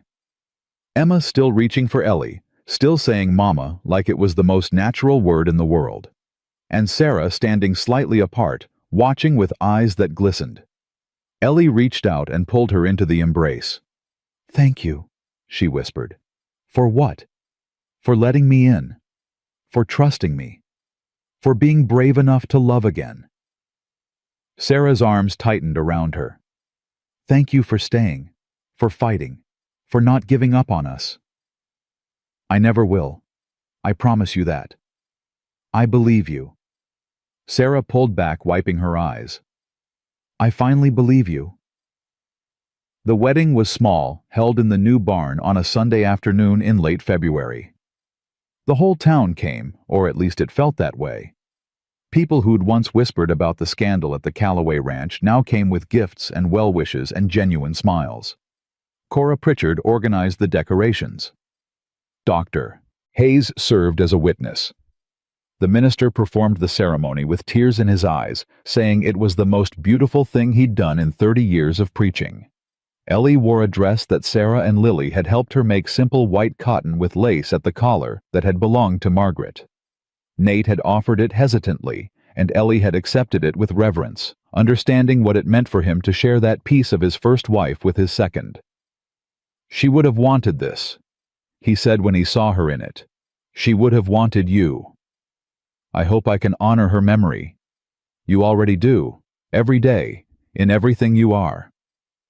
The children stood at the front of the barn, scrubbed clean and dressed in their best. Sarah held Emma, who had a crown of winter flowers in her hair. Daniel stood straight and serious beside his father. Jacob clutched Ghost's collar, having won the argument about whether the wolf could attend. Lily scattered dried petals down the aisle, taking her flower girl duties very seriously. When Ellie walked toward Nate, the whole world seemed to narrow to just the two of them. This man who'd given her a chance when no one else would. This family who'd become her own. This life that had risen from the ashes of everything she'd lost. "I take you, Eleanor Mercer, to be my wife," Nate said, his voice steady and sure. "To have and to hold from this day forward. For better, for worse. For richer, for poorer. In sickness and in health. Until death do us part." "I take you, Nathaniel Calloway, to be my husband," Ellie replied. "To have and to hold from this day forward. For better, for worse. For richer, for poorer. In sickness and in health. Until death do us part." The minister pronounced them husband and wife. Nate kissed her while the crowd cheered. And somewhere Ellie was sure Margaret Calloway was smiling. The celebration lasted well into the evening. Food and music and dancing. The barn filled with warmth and laughter and the simple joy of people who'd come through fire and found each other on the other side. As the party wound down and the last guest departed, Ellie stood at the barn door, looking out at the ranch that was now officially her home. Nate came up behind her, wrapping his arms around her waist. "Happy?" he asked. "More than I ever thought possible." "Any regrets?" She turned in his arms, looking up at him with eyes that held no shadows. "Only that I didn't find you sooner." He kissed her forehead. "You found us exactly when we needed you. That's all that matters." Sarah appeared in the doorway, Emma asleep on her shoulder. "Pa, miss." She stopped, corrected herself. "Mama. The little ones are tired. Should I put them to bed?" "Mama."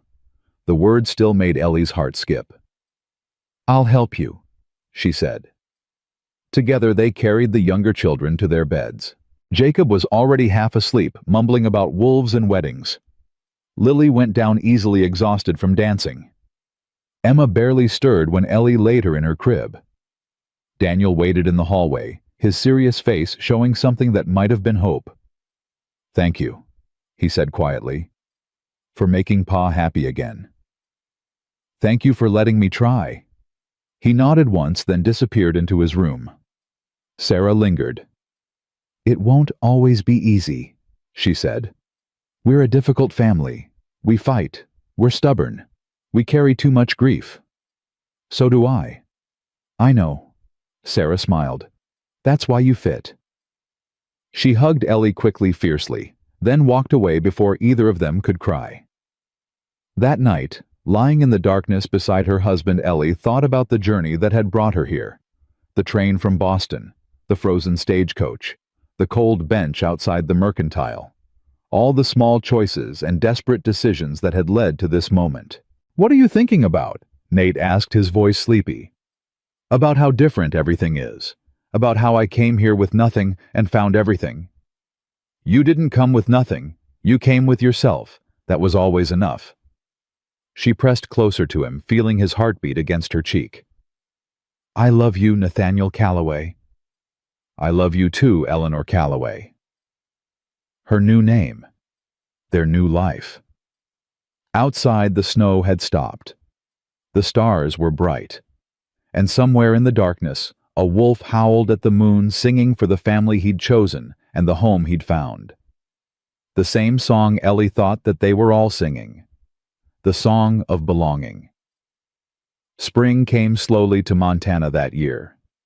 The snow retreated inch by inch, revealing brown earth and new grass pushing up through the frozen ground. The creek ran high with meltwater singing over stones that had been silent all winter. And on the Calloway Ranch, life began again. Ellie woke on the first warm morning to find Nate already gone from their bed. She found him on the porch, coffee in hand, watching the sunrise paint the mountains gold and pink. "Couldn't sleep?" she asked, settling beside him. "Didn't want to miss this." He gestured at the view. First spring sunrise as a married man. Felt like something worth seeing. "How does it look?" like hope. He turned to her, and his eyes held something she'd never seen there before. Peace. Like we actually made it. They had made it. Against every odd, through every obstacle, they had survived the winter that was supposed to break them. The restitution money from Whitfield's seized assets had arrived 2 weeks ago, enough to pay off the bank loan and leave a small cushion for emergencies. The cattle that had scattered during the attack had been recovered, most of them, and the herd was healthy. The new barn stood solid and strong, a testament to the community that had built it. But more than that, they had survived as a family. Sarah came out onto the porch, her hair still mussed from sleep, and leaned against Ellie's shoulder. "Morning, Ma." Ma. Sarah had started using the word a month ago, casually, as if it had always been natural. The first time she'd said it, Ellie had cried for an hour. "Morning, sweetheart. You're up early." "Couldn't sleep either. Too excited." "About what?" Sarah grinned. "Daniel told me last night. He's been accepted to the school in Bozeman, the one that trains teachers." Ellie's heart swelled. Daniel had been studying for months, borrowing books from Dr. Hayes, working through lessons by lamplight after his chores were done. He wanted to be a teacher, he'd confessed one night. Wanted to help other children learn the way he'd had to teach himself. When did he find out? Letter came yesterday. He was going to tell everyone at breakfast, but I couldn't keep the secret. Nate smiled. "That boy's going to do great things." "He already has," Ellie said. "You all have." The children gathered for breakfast with an energy that Ellie had come to love.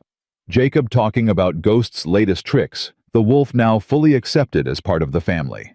Lily reading aloud from a book of fairy tales that Ellie had bought her in town.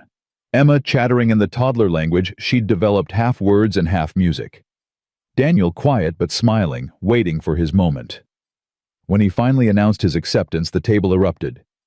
"You're going to be a teacher." Jacob's eyes went wide. "Does that mean you get to tell people what to do all day?" "It means I get to help people learn." "Same thing." "It's not the same thing at all." "Is too." "Is not." "Children," Ellie said, but she was laughing. They were all laughing, even Daniel, who rarely let himself be so unguarded. After breakfast, Nate took Ellie's hand and led her outside. "Walk with me."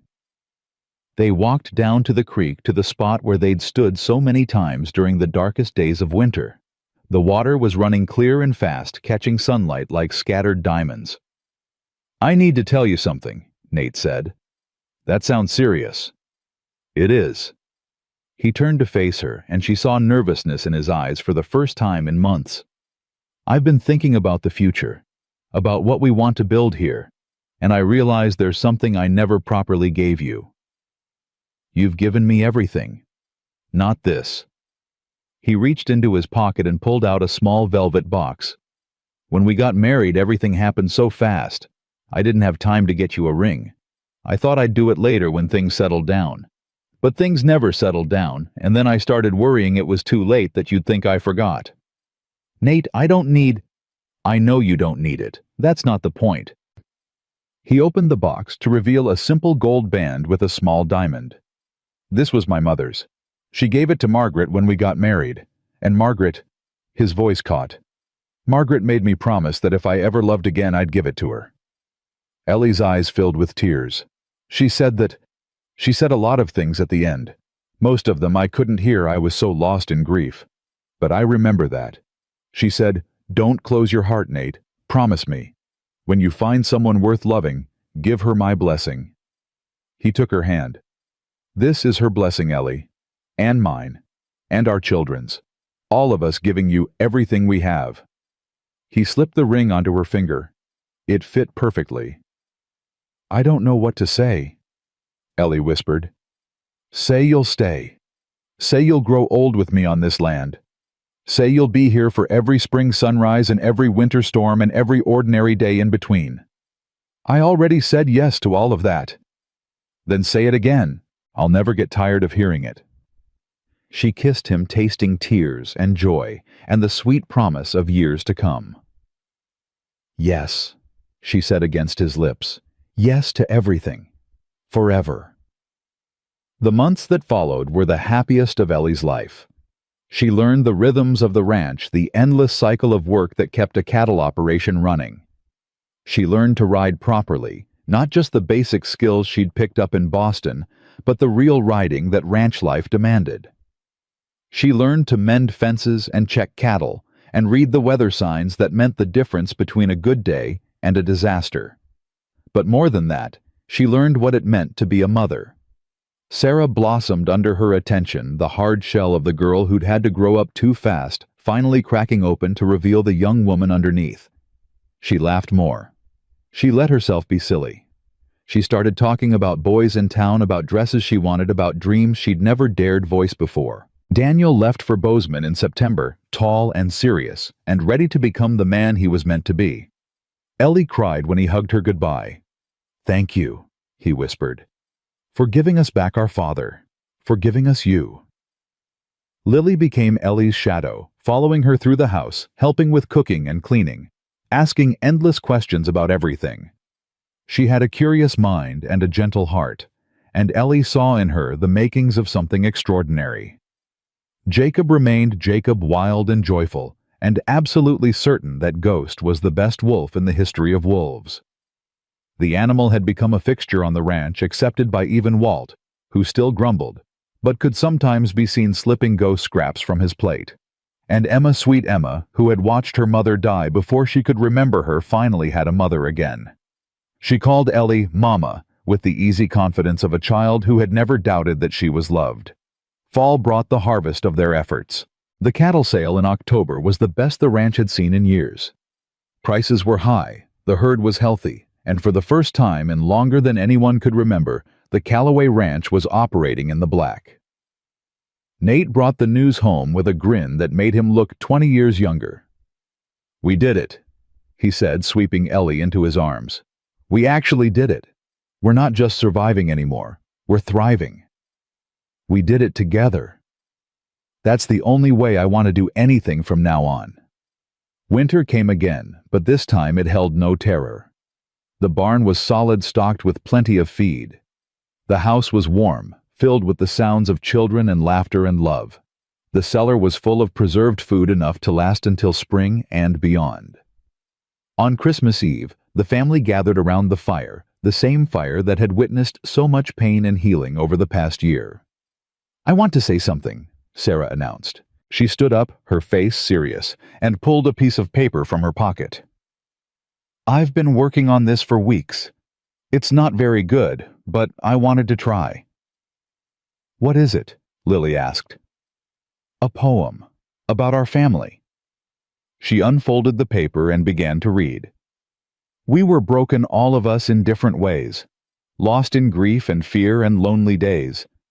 Then she came a stranger from the East and stayed when staying was the least that she could do. She fought for us. She loved us. She became something new. Not a replacement for what we lost, but a different kind of grace. She showed us that love isn't about filling empty space, but about making room for something more. She opened every door we'd closed against the world, and taught us that the bravest thing you'll ever do is let yourself be loved." Silence fell when she finished. Ellie was crying openly. Nate's eyes were bright. Even Jacob, for once, had nothing to say. "Sarah," Ellie breathed, "that was beautiful. It's true, every word." Sarah carefully folded the paper and handed it to Ellie. "For you, so you never forget what you mean to us."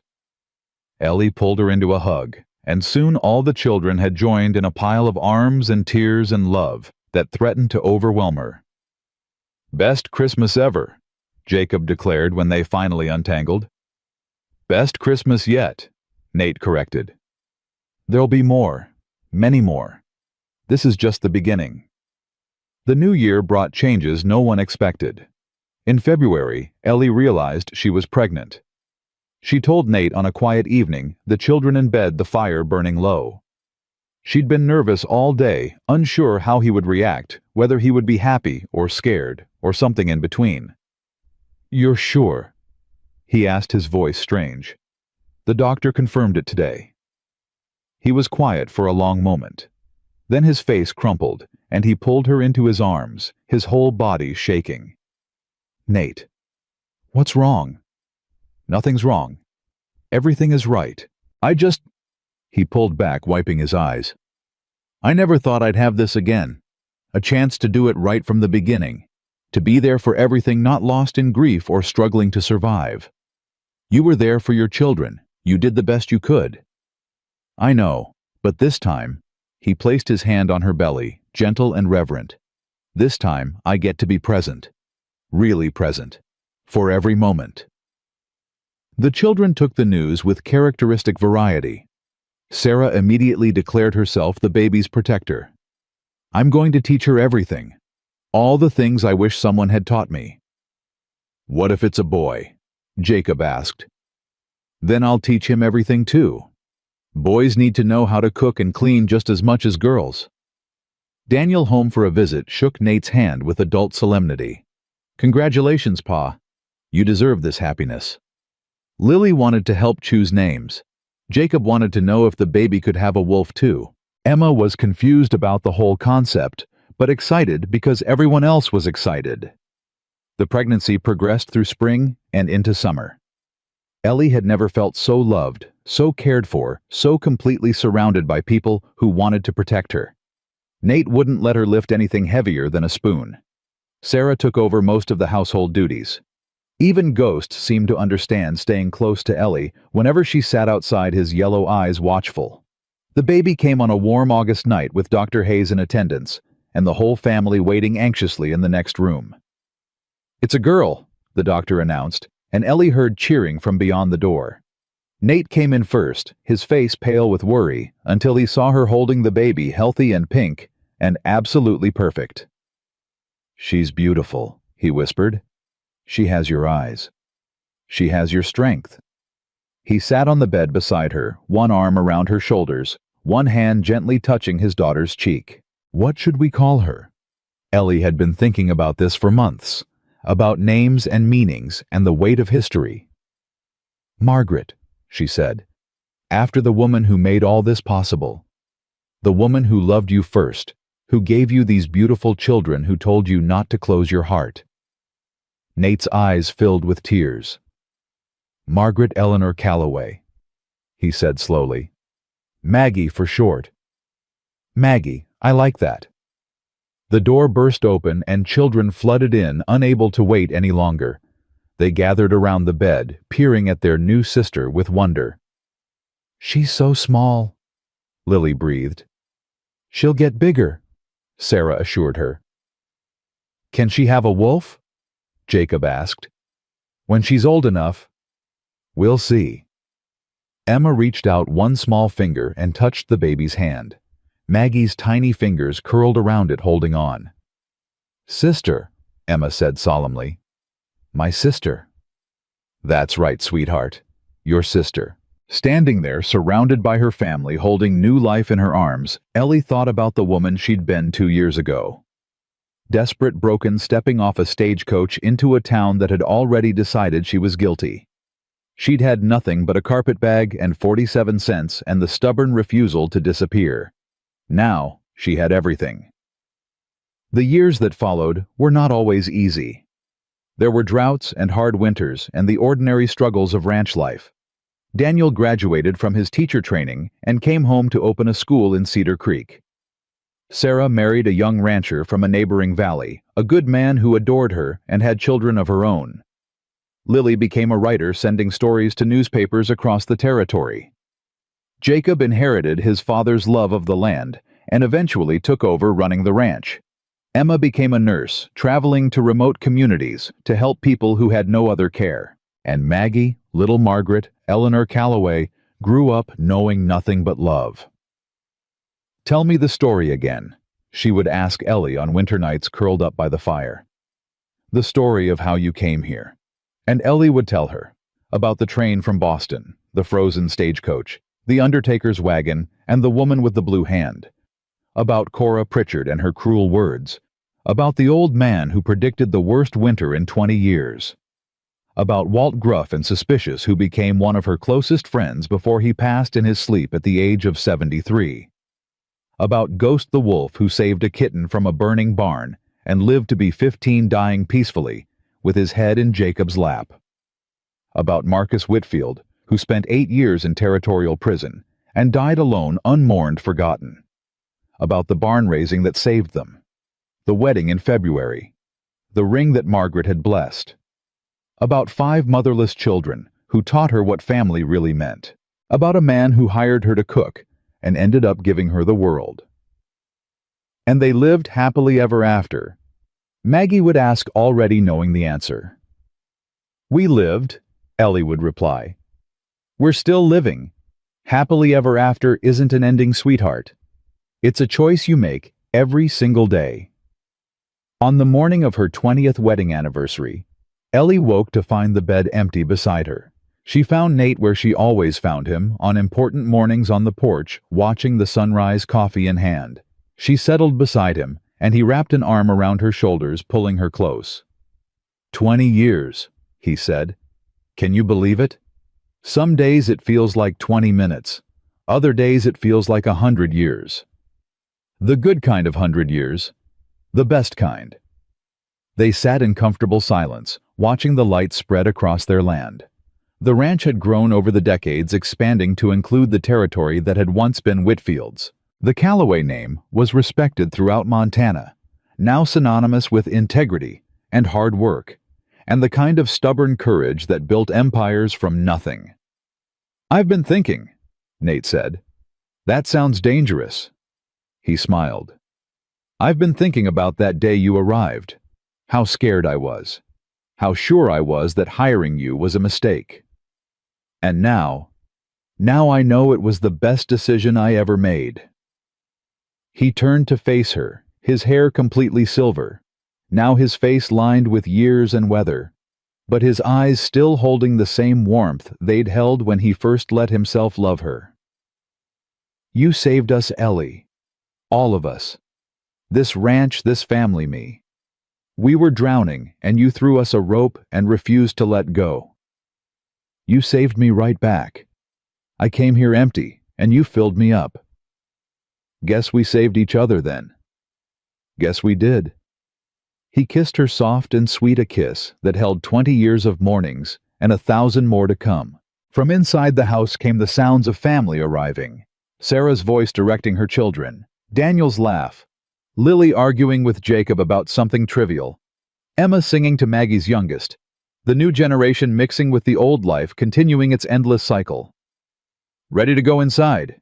Nate asked. Ellie looked at the view one more time. The mountains she'd learned to love, the land she'd fought for, the home she'd built from ashes and determination, and the simple refusal to give up. In a minute, she said, I just want to remember this. Remember what? Everything. All of it. Every hard day and beautiful moment that brought us here. She leaned her head against his shoulder. I never want to forget how far we've come. You won't. None of us will. That's what family's for, remembering together. She thought about the woman she'd been stepping off that stagecoach with nothing but a carpet bag and a broken heart. She thought about what she'd found, what she'd built, what she'd become. She'd come to Montana looking for work. She'd found home. Come on, she said, finally standing and offering him her hand. Our family's waiting.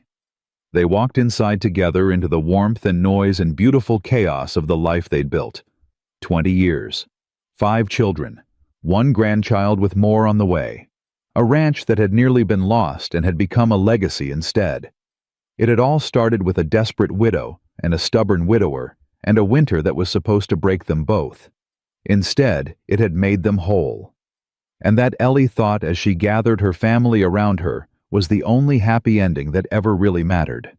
Not the absence of struggle, not the guarantee of ease, but the presence of people worth fighting for and the courage to fight for them every single day for as long as love would let her. She had 47 cents when she arrived in Cedar Creek. She left with everything.